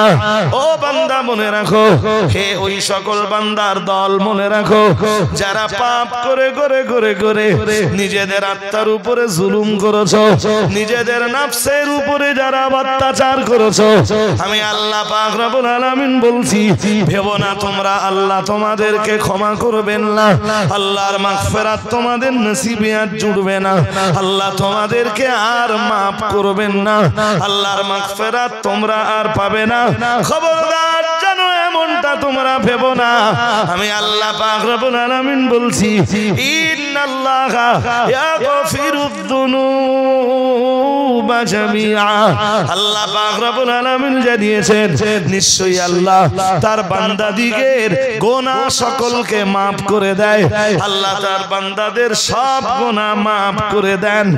ইন্নাল্লাহা ইয়াগফিরুদ যুনুবা জামিআ ইন্নাহু হুয়াল গফুরুর রহিম। নিশ্চয়ই আমার আল্লাহ দয়াময় এবং ক্ষমাকারী। ও বাবাজিরা ভাইরা, এটা সূরা জুমারের 53 নম্বর আয়াত। যত পাপী আছে কেউ যেন নিরাশ না হয় আল্লাহর রহমত থেকে, কেউ যেন আল্লাহর মাগফিরাত থেকে মাহরুম হয়ে না পড়ে। আল্লাহ পাকের কাছে যেন ক্ষমা চাইতে থাকে। আমরা যেন বললাম, ও রব্বুল আলামিন আল্লাহ, আকাশের নিচে জমিনের উপরে যত পাপী আছে সবাই যদি আপনার কাছে ক্ষমা চায়, আল্লাহ আপনি কি ক্ষমা করে দিবেন? আল্লাহ পাক রব্বুল আলামিন বললেন, ইন্নাল্লাহা ইয়াগফিরুদ যুনুবা জামিআ ইন্নাহু হুয়াল গফুরুর রহিম। আমার আকাশের নিচে, আমার জমিনের উপরে যত পাপী আছে, যত গুনাহগার আছে, আমি সবাইকে ক্ষমা করে দিব। তবে তার জন্য দুইটা শর্ত আছে। আমরা বললাম, আল্লাহ শর্ত কি? মহান রব্বুল আলামিন আল্লাহ সূরা জুমারের 53 নম্বর আয়াতের পরে 54 নম্বর আয়াতে যে দুইটা শর্ত দিলেন, আল্লাহ পাক রব্বুল আলামিন বললেন, আল্লাহ পাক রব্বুল আলামিন ঘোষণা দিলেন, ওয়ানিবু ইলা রাব্বিকুম। আল্লাহ পাক রব্বুল আলামিন বললেন, তুই যে পাপের ভিতরে আছিস, তোরা যে পাপের ভিতরে আছিস, পাপটা ছেড়ে তোর রবের দিকে চেহারা ঘোরাবি। তোর রব, তোদের রব তোদের পিছনের জিন্দেগির গুনাহগুলোরে মাফ করে দিবেন। মৌলভীরা 53 নম্বর আয়াতটা বলে আর 54 নম্বর আয়াতটা মানুষের কাছে বলে না। দেখবেন অধিকাংশ মৌলভী এসে আয়াত পড়ে, লা তাকনাতু মির রাহমাতিল্লাহ ইন্নাল্লাহা ইয়াগফিরুয যুনুবা জামিআ ইন্নাহু হুয়াল গফুরুর রহিম। মানুষ মনে করে যে আল্লাহ সব ক্ষমা করতেছে। মৌলভী ঠিক বুঝিয়েছে? কথা বলো না কেন? 53 নম্বর আয়াতের পরে কিছু আছে না নেই? যেই আয়াত মৌলভী বলবে, মৌলভী যেন খেয়াল করে যে এই আয়াতের আগে বা পরে কি আছে, নইলে সেই মৌলভীর জন্য কোরআন দিয়ে ওয়াজ করা জায়েজ নেই। মৌলভী যদি আগের বা পরের আয়াতের খবর না পায়, সেই মৌলভী যেন কোরআন দিয়ে ওয়াজ না করে, মানুষ বিভ্রান্ত হয়। মানুষ হ্যাঁ 53 নম্বর আয়াতে আল্লাহ বলেছেন তুই আমার রহমত থেকে নিরাশ হবি না। তোর কত বছরের পাপ? 50 বছরের, আমি ক্ষমা করে দেব। কত বছরের পাপ? 100 বছরের গুনাহ আমি তোরে maaf করে দেব। দুইটা শর্ত আছে। আমরা বললাম কি কি শর্ত? আল্লাহ 54 নম্বর আয়াতে প্রথম শর্ত দিলেন, বললেন ওয়ানিবু ইলা রাব্বিকুম। তুই যে পাপের আসক্তায় ছিলি, পাপটা ছেড়ে দিবি। পাপ ছেড়ে তোর রবের দিকে চেহারা ঘোরাবি। সুবহানাল্লাহ। আর একটু মন খুলে। হ্যাঁ, তুমি মিথ্যা বলছিলে, আজও বলতেছো, ভবিষ্যতে বলবা, আল্লাহ তোমার ক্ষমা করতেছে। তুমি সেই মিথ্যার উপরে অটল থাকবা, অবিচল থাকবা, প্রতিষ্ঠিত থাকবা, আর আল্লাহ তোমার তওবা কবুল করলেছে। হ্যাঁ না, জোর করে বলো না কেন? কবুল করলেছে। হ্যাঁ, তোমারে আল্লাহ ক্ষমা সেই দিন করবেন যেদিন তুমি মদের বোতল টান মেরে ফেলে দিয়ে তোমার রবের চেহারার দিকে তুমি ফিরে আসবা।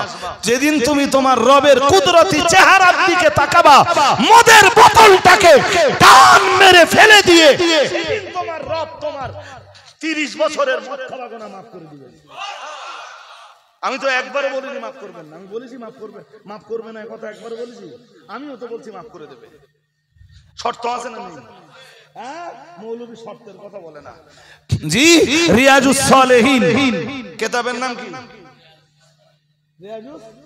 তাতে লেখা আছে, আমার আজকে আর বলার সময় নেই, একদিনে কি সব পসিবল নাকি? ছেঁড়াটিরা একদিন দাউদ করে সব শুনে নেবে।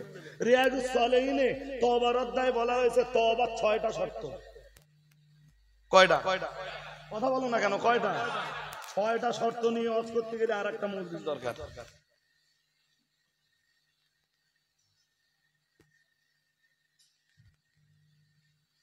মৌলবীও এসব খবর পায় না, আর মৌলবী যারা অনুসরণ করে তারাও তো এসব খবর পায় না।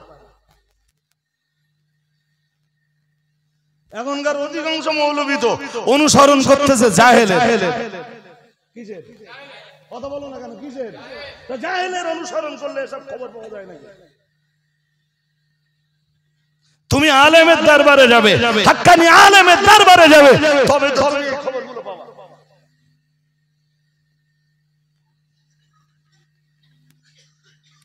জি, সুতরাং অসুবিধা হচ্ছে আপনাদের নাকি? হ্যাঁ, প্রথম শর্ত ওটা, মানে সরাসরি কোরআন থেকে যে শর্তগুলো আমরা পাই। দ্বিতীয় শর্ত ওয়া আসলিমু লাহু। প্রথম শর্ত কি? পাপ ছাড়ো, রবের দিকে চেহারা ঘোরাও। দ্বিতীয় শর্ত কি? একটা লোক মদ খেত, নামাজও পড়তো না, ও মদ ছেড়ে দেবে, নামাজও পড়বে। আগে মদ খেত, রোজা রাখতো না, এখন রোজাও রাখবে। আল্লাহর আইনের কাছে আত্মসমর্পণ। আল্লাহর আইনের কাছে কি? ও শুধু যদি মদ ছেড়ে দেয়, ও তওবা না, ও তওবাও করা লাগবে, আল্লাহর আইনের কাছে আত্মসমর্পণ। হ্যাঁ, বাকি যত আল্লাহর যত আইন আছে तमाम আইনের কাছে আত্মসমর্পণ করা লাগবে।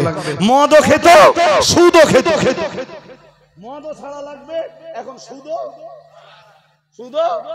হ্যাঁ, একটা লোক মদ ছেড়েছে, সুদ ছাড়িনি, মদের বোতল টান মেরে ফেলে দিয়েছে, ওর তওবা কবুল হবে না। ওর মদও ছাড়া লাগবে, মানে সুদও ছাড়া লাগবে, জুয়াও ছাড়া লাগবে, লটারিও ছাড়া লাগবে, জেনাও ছাড়া লাগবে, নামাজও পড়া লাগবে, রোজাও করা লাগবে, পয়সা থাকলে যাকাতও দেওয়া লাগবে, সামর্থ্য থাকলে হজ আদায় করাও লাগবে। আল্লাহ তামাম আইনের কাছে ও যখন আত্মসমর্পণ করবে, তখন আল্লাহর দরবারে ওর তওবা কবুল হয়ে যাবে। বুঝতে অসুবিধা হয়? কোন মৌলবীর যদি ক্ষমতা থাকে, আমার এই কথা কেটে দিতে বলবে।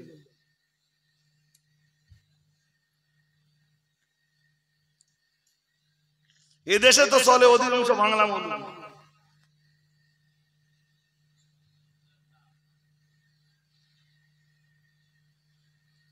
জি, চলতেছে তো সব লেজে। কিসে চলছে? লেজে।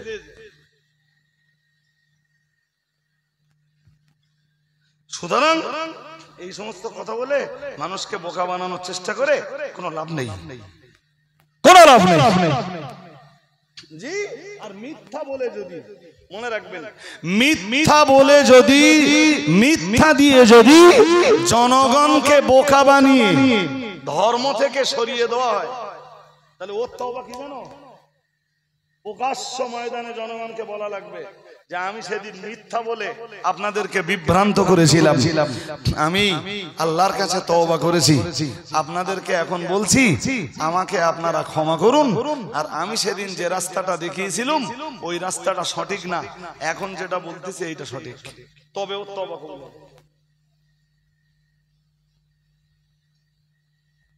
কথা বুঝতে পারেন? সাধারণ লোকের মিথ্যা বলা আর মৌলবীদের ধর্মের নামে মিথ্যা কথা বলা দুটো এক।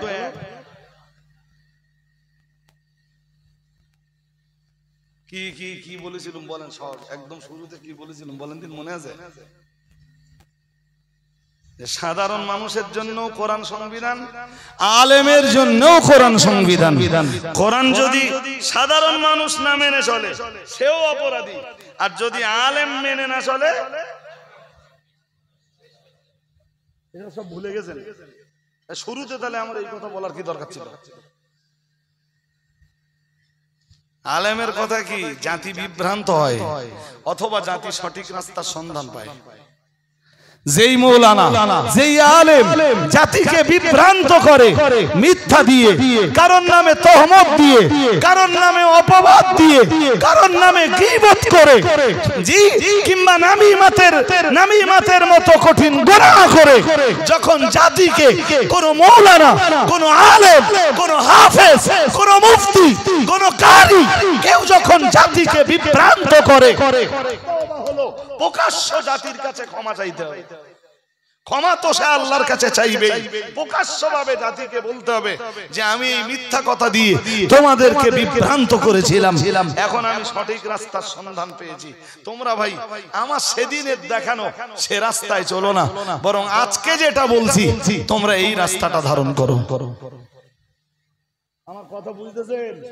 আগের ওই কথা উল্টো করা লাগবে, প্রোপাগান্ডা রটিয়ে, মিথ্যা তহমত দিয়ে, মিথ্যা অপবাদ দিয়ে, মিথ্যা রটনা করে জাতিকে যে বিভ্রান্ত করা হয়েছে, তার জন্য জাতির কাছেও ক্ষমা চাওয়া লাগবে, তবে আল্লাহ ক্ষমা করবেন।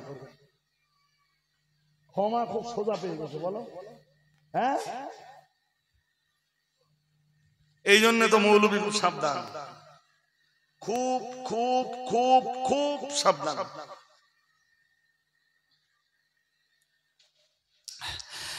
হাজারিরে মজলিস মনে রাখুন, বলতে বলতে আমি অনেক দূর চলে এসেছি, চলুন আরো একটা ধাপ এগিয়ে যাই।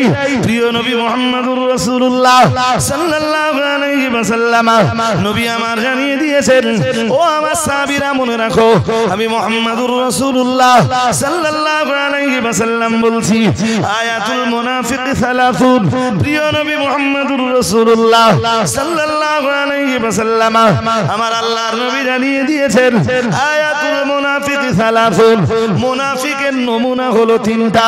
আল্লাহ পাক রব্বুল আলামিনের রাসূল জানিয়েছেন, এক নম্বরে জানিয়েছেন ইদা হাদাসা কাযাবা। এটা ইমাম বুখারী যেমন সহিহ সনদে তার সহিহ বুখারীতে জায়গা দিয়েছেন, ঠিক তথাই বছর ইমাম মুসলিম রাহমাতুল্লাহ আলাইহি একই রাবী, একই বর্ণনাকারী থেকে তিনি তার সহিহ মুসলিমেও এই হাদিসটা জায়গা করে দিয়েছেন। প্রিয় নবী মুহাম্মদুর রাসূলুল্লাহ সাল্লাল্লাহু আলাইহি ওয়াসাল্লাম নবী আমার জানিয়ে দিয়েছেন, হে আমার সাহাবীরা মনে রাখো, আমি আল্লাহ পাকের রাসূল বলছি, আয়াতুল মুনাফিক সালাসুন। আল্লাহ পাকের রাসূল জানিয়েছেন মুনাফিকের তিনটে নমুনা। কয়টা? এক নম্বরে রাসূলুল্লাহ জানিয়েছেন ইদা হাদাসা কাযাবা। রাসূলুল্লাহ জানিয়েছেন যখন মুনাফিক কথা বলে তো কথায় কথায় মিথ্যা বলে।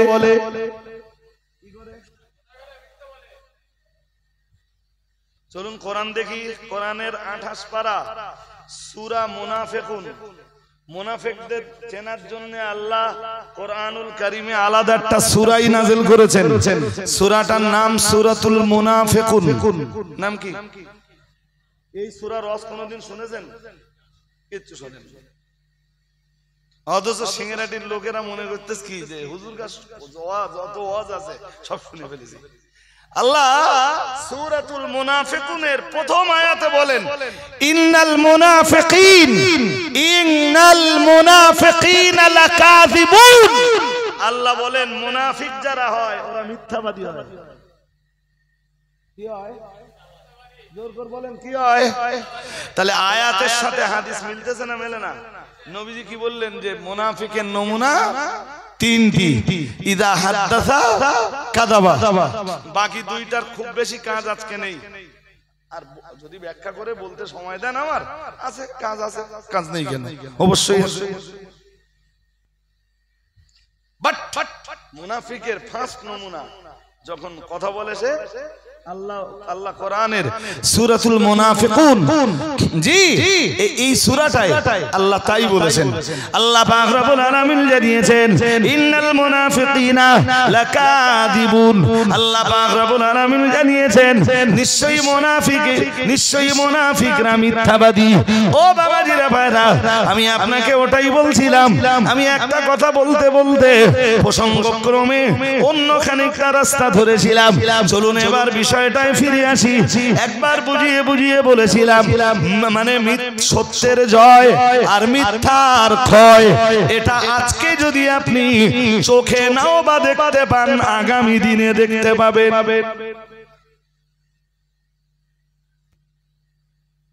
এই যে আমি যদি কোনো সত্য কথা বলি না আপনাদের, সেই সত্য কথাটা আপনাদের কালবে জায়গা করে দেওয়ার দায়িত্ব আল্লাহ।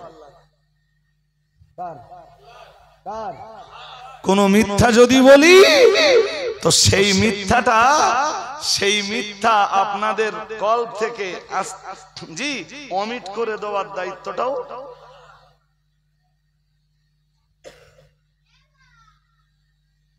ও ভাই, আজ পর্যন্ত কত লোকে আমার নামে কত মিথ্যা কথা রটিয়েছে। তা আমি শুধু কি বলি জানেন? আমি বলি আমি যদি ওই অপরাধের অপরাধী হয়ে থাকি তো ওই মিথ্যা কথাটাই মানুষের কলবে জমে যাবে, আর মানুষ আমাকে ওই অপরাধী ভাববে। আর যদি আমি অপরাধী না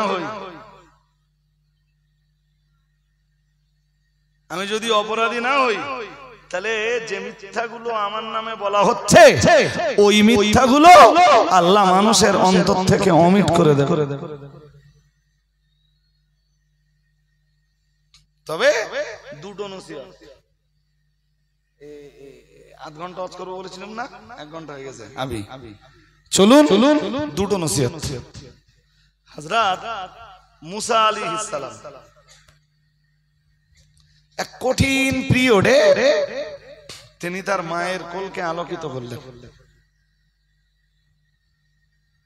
গোটা ইসরাইল জাতির মাঝে তখন চলছে ফিরাউনি তাণ্ডব।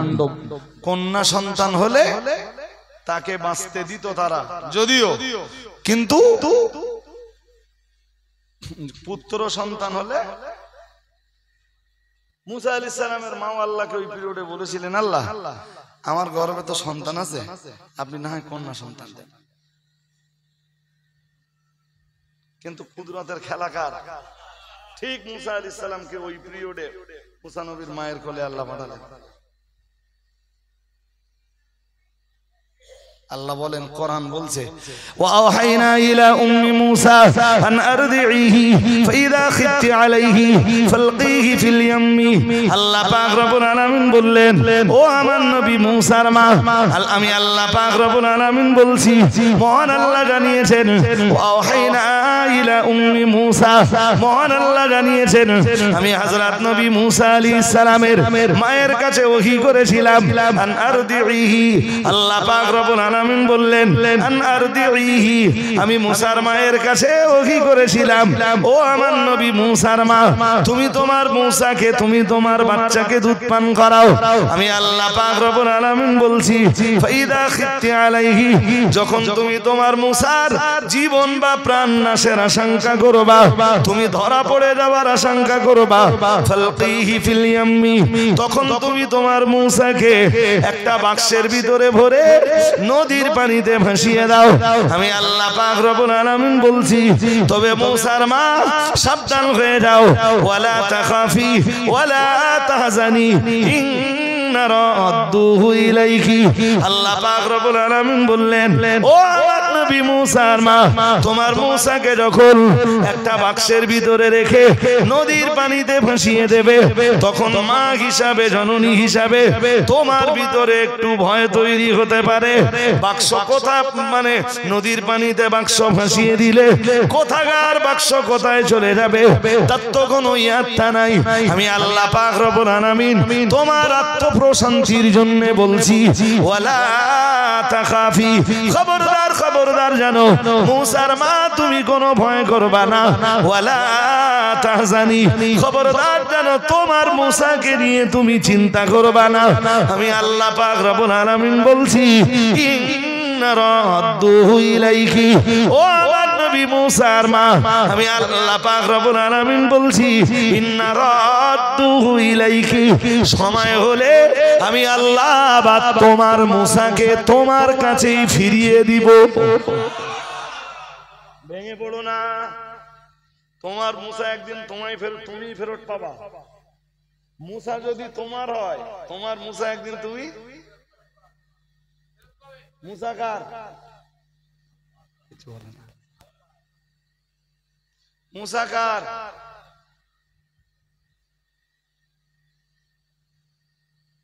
আল্লাহ বললেন, ইন্না রাদ্দুহু ইলাইকা, তোমার মূসারে তুমি একদিন, তোমার মূসা মানে কার মূসা? হ্যাঁ, মূসার মাকে বলছেন, মূসা তোমার মূসা, সুতরাং তোমার মূসাকে তুমি একদিন, ভেঙে পড়ো না, তোমরাও একদিন তোমার গা হারিয়ে যাবা, মূসা খুঁজে পাবা,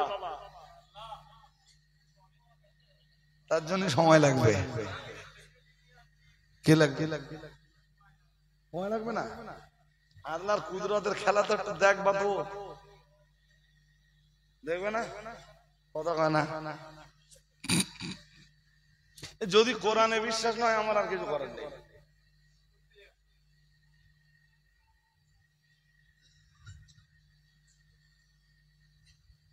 ইন্না রাদ্দুহু ইলাইহি ওয়া জাইলুহু মিনাল মুরসালিন।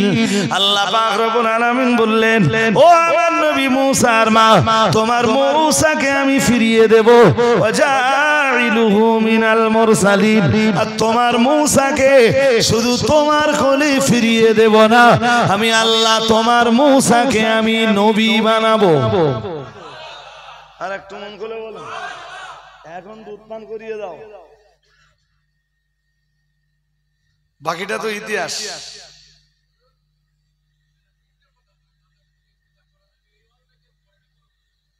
একটা তাদের বুঝে,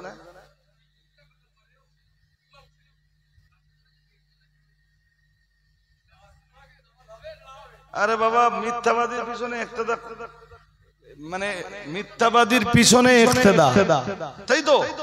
মিথ্যা কথা বলা কবিরা গুনাহ, আর যে কবিরা গুনাহ করলো তার পিছনে ইক্তেদা করা মাকরুহ তাহরিম। এটা শুধু আমার জন্য না, নির্দিষ্ট কোন মৌলবীর জন্য না, সবার জন্য একই ফতোয়া। আমি কি বলছি শুনছেন নাকি? শুনছেন না?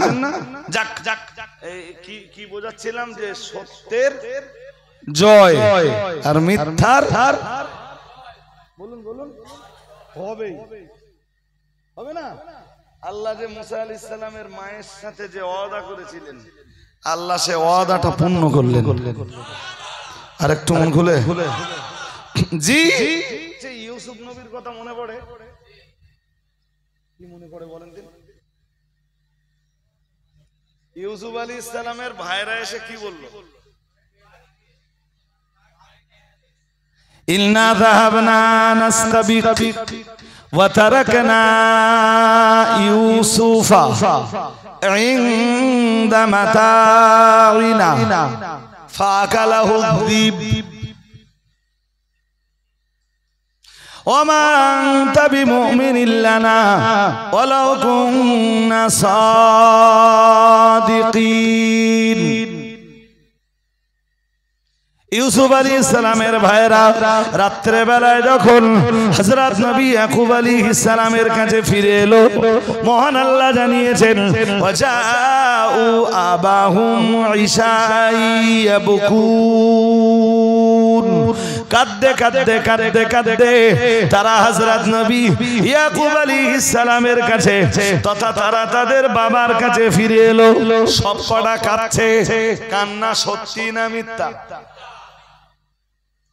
তাহলে এখান থেকে আপনার আরো একটা শিক্ষা নিতে হবে, মিথ্যা কান্নাও আছে।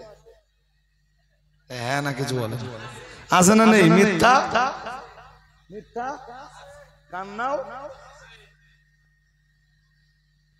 এই যে হুজুর স্টেজে ওয়াজ করতে করতে রাত তখন 12টা 12:30 বাজে, ওয়াজ পুরো বন্ধ করতেছে, দে হাওয়া করে কাঁদতেছে। হঠাৎ শ্রোতারা সবাই অবাক, হুজুর ওয়াজ বন্ধ করে দিলে আবার কাঁদতেছে, হুজুর এত কান্দে কেন? হঠাৎ হুজুর কিছু হলো নাকি? হুজুর আপনার কিছু হলো নাকি? আপনি ওয়াজ বন্ধ করে দিয়েছেন, এই শত শত মানুষ আপনার জন্য বসে রয়েছেন, হুজুর আপনি ওয়াজ বন্ধ করে দিলেন কেন? হঠাৎ হুজুর বলে ফেললেন, তখনও হুজুর কাঁদছেন, কাঁদতে কাঁদতে বললেন বাবা আমার রান্নাঘরের চালে আগুন জ্বলছে।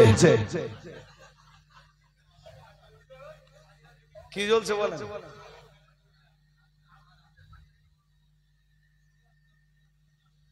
হ্যাঁ আমি দেখতে পাচ্ছি বাবা। বলেন আমার রান্নাঘরের চালে যদি আগুন জ্বলে আমি কি আর রস করতে পারবো?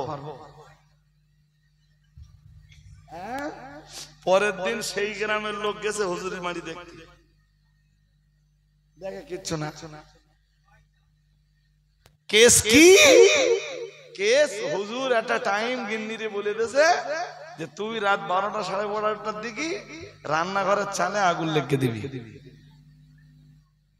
আর আমি ওয়াজ করতে করতে হঠাৎ বন্ধ করে দেবো, জনগণ আমারে পীর বলবে।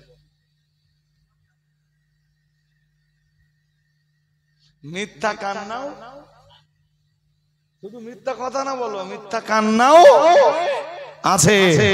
সুতরাং জাতি সাবধান, কমিউনিটি সাবধান। আল্লাহ পাকের কোরআন জানিয়েছে, মহান আল্লাহ ইরশাদ করেছেন ওয়াজাউ আবাহুম ইশাইয়াবকুন। আল্লাহ পাক রব্বুল আলামিন জানিয়েছেন ওরা হযরত নবী ইউসুফ আলাইহিস সালামের ভাইরা হযরত নবী ইয়াকুব আলাইহিস সালামের কাছে রাতের বেলায় কাঁদতে কাঁদতে এলো, এসে বলল ইল্লা যাহাবানা নাস্তাবিক, হে আমাদের বাবা আমরা একটু খেলায় গিয়েছিলাম, আমরা একটু দৌড় প্রতিযোগিতায় গিয়েছিলাম, অথবা আমরা একটু খেলাধুলো নিয়ে ব্যস্ত ছিলাম। আর এরপরে আবার ওরা বলল ইন্না যাহাবনা নাস্তাবিক ওয়া তারাকনা ইউসুফা ইনদা মাতাইনা, আমরা আমাদের ভাই হযরত ইউসুফ আলাইহিস সালামকে আমাদের মাল সামগ্রী আমাদের সামানের কাছে বসিয়ে দিয়ে গিয়েছিলাম। খেলতে খেলতে প্রতিযোগিতা করতে করতে আমরা একটু দূরে চলে গেলাম। ফাকালাহুদ্দীব, জঙ্গলের একটা নেকড়ে এসে আমাদের ভাই ইউসুফকে খেয়ে ফেলেছে। বলুন নাউজুবিল্লাহ। ওমা আনতা বিমুমিনিন লানা ওয়ালাউ কুননা সাদিকিন, ওগো আমাদের আব্বাজান যদিও আমরা সত্যবাদী এরপরেও আপনি তো আমাদের কথা বিশ্বাস করবেন না। কে বলছে? জোর করে বলে না। আরে বাবা শুধু ওইটা বোঝাতে যাচ্ছি না তো, এই ইয়াকুব আলাইহিস সালামের ছেলেদের এই মিথ্যা বাহানা প্রমাণ হতে সময় কম লেগেছে। জোর করে বলে না। ইউসুফ আলাইহিস সালাম ওখান থেকে মিশরে চলে গেলেন। কোথায়? হ্যাঁ, বছরের পর বছর সেখানে কাটালেন। যখন তিনি যৌবনে পদার্পণ করলেন, জুলাইখা তার উপরে অপবাদ আরোপ করে জেলখানায় পাঠালেন। বাকিটা তো ইতিহাস। বছরের পর বছর ইউসুফ আলাইহিস সালাম জেলখানায় কাটালেন। জেলখানা থেকে বার হলেন, মিশরের খাদ্যমন্ত্রী হলেন। জি, কেনানে ততক্ষণে দুর্ভিক্ষ শুরু হলো। তারপরে তো ইউসুফ আলাইহিস সালামের 10-10টা ভাই মিলে তার আব্বাকে মিথ্যা যে কান্না কেঁদেছিল, সেই কান্না যে মিথ্যা ছিল সেটা প্রমাণ হতে বছরের পর বছর সময় লেগে গেল। জি হিসাব করলে, জি হিসাব কষলে তা 20-40 বছরের বেশি।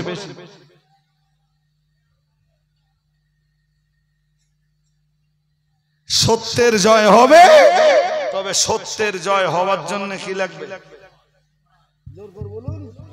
সময় লাগবে, ধৈর্য ধরুন, ইনশাআল্লাহ। কথা বলেন।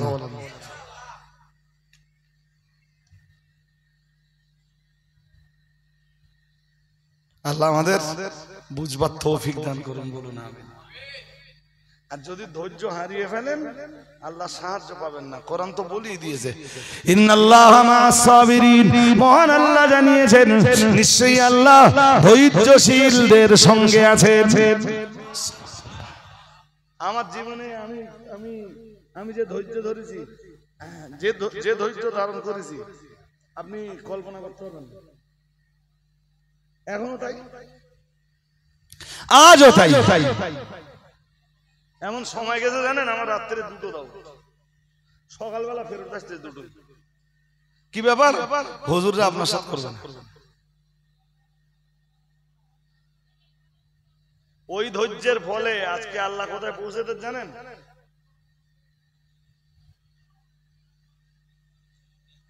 হ্যাঁ, 12 বছর 13 বছর 15 বছর আগে যারা বলতো হুজুর করবে না আপনার দাওয়াত ফেরাচ্ছি, তারা এখন কি বলে জানেন? হুজুর আপনি দাওয়াত নেন, যে হুজুর আপনার সাথে করবে সেই হুজুর নেব, যে হুজুর না করবে নেব না, যে হুজুর না আসবে তারে মানা করে দেব, আপনি দাওয়াত নেন।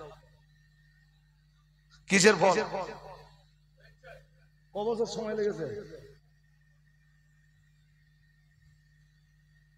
কত বছর বলেছি? এই আমাদের অল ইন্ডিয়া সুন্নাতুল জামাতের আমাদের আরেকটু নিম্নসারির বক্তা যারা, আল্লাহ ক্ষমা করুন, আল্লাহ ক্ষমা করুন, নিম্নসারি বলে ফেলেছি, আল্লাহ ক্ষমা করুন।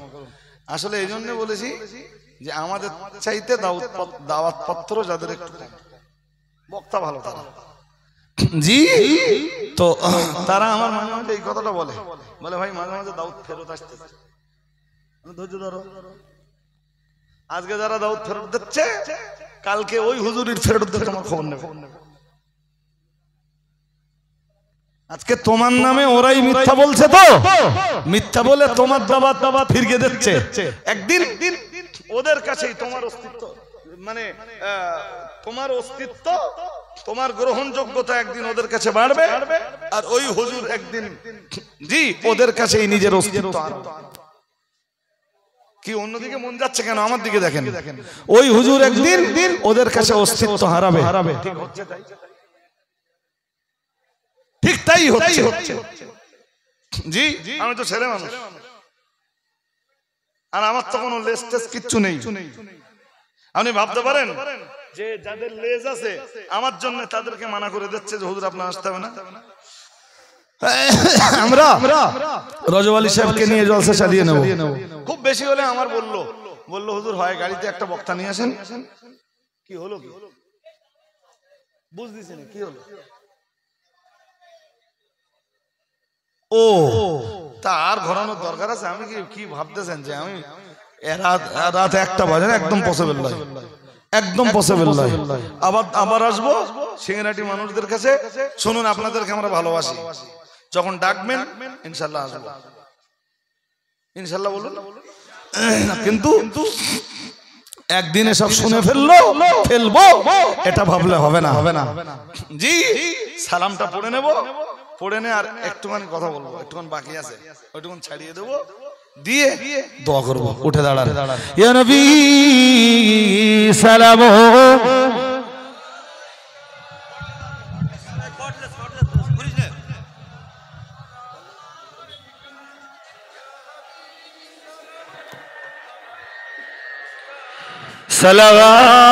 সালাওয়াতুল্লাহ আমরা যে আপনার দিওয়ানা, আপনি যে মোদের ঠিকানা কবে যাব আবার মদিনা পাঠালাম সালামের নজরানা ইয়া নবী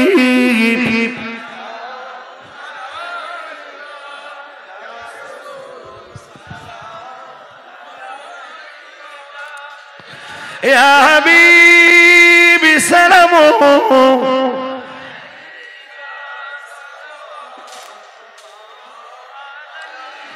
নবীদের সরদার সাজিয়া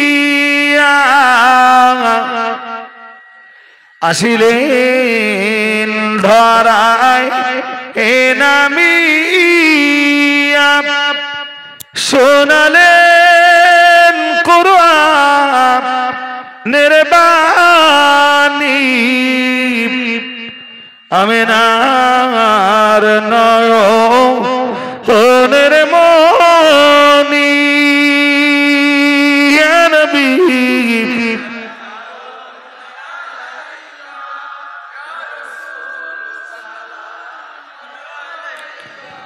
ইয়া হাবিবি সালামু আলাইকা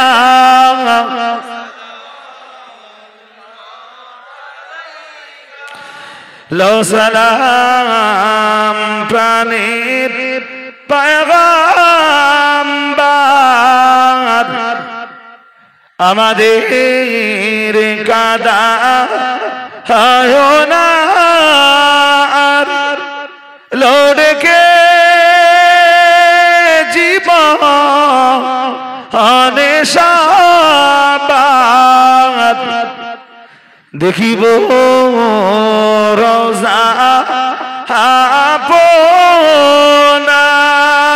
আপনার ইয়া নবী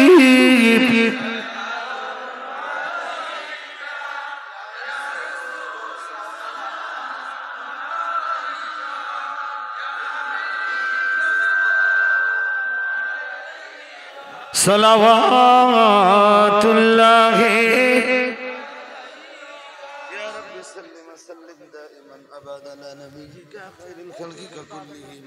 بجرم درود سلام برغد نبي فارق نظام بلغ العلا بكماله كشف الدجى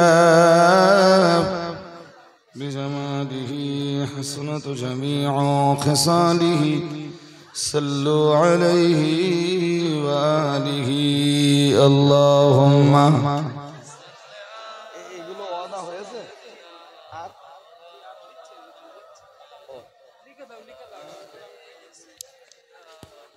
ভাই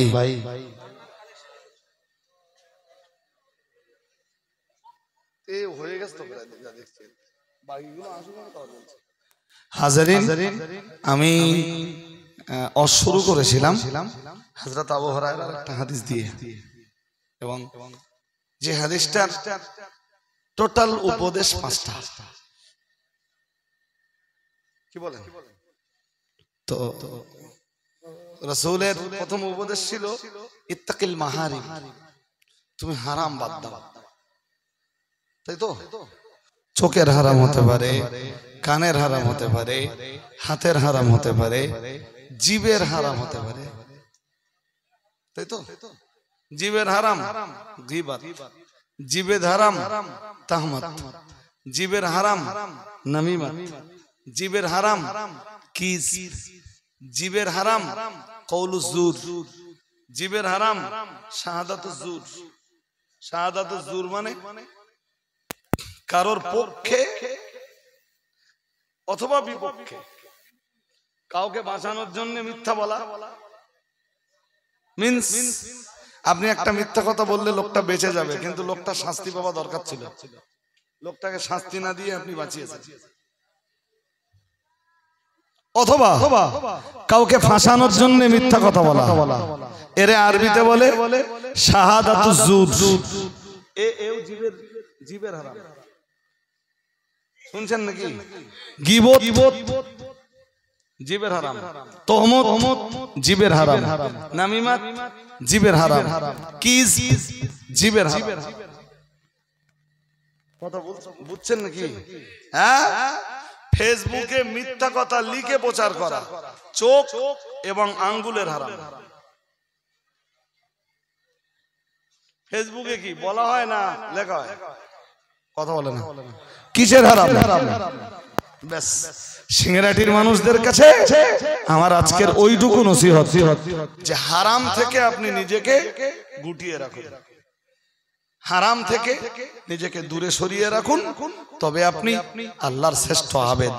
আল্লাহ আমাদের সকলকে কবুল করুন, বলুন আমিন, বলুন না আমিন। এদের যা পরিকল্পনা বুঝছি তাতে এ মজলিস সামনের বছরও ইনশাল্লাহ চলবে। ইনশাল্লাহ সবাই বলেন। আমি সামনের বছরের জন্য কিছু চাইলে আপনারা দেবেন? আর আর ভালো উত্তর বাইরে বলছে সামনের বছরের জন্য কিছু চাইলে কিছু দেবেন? এখানে আমি পড়তে পারছি না সত্যি সত্যি।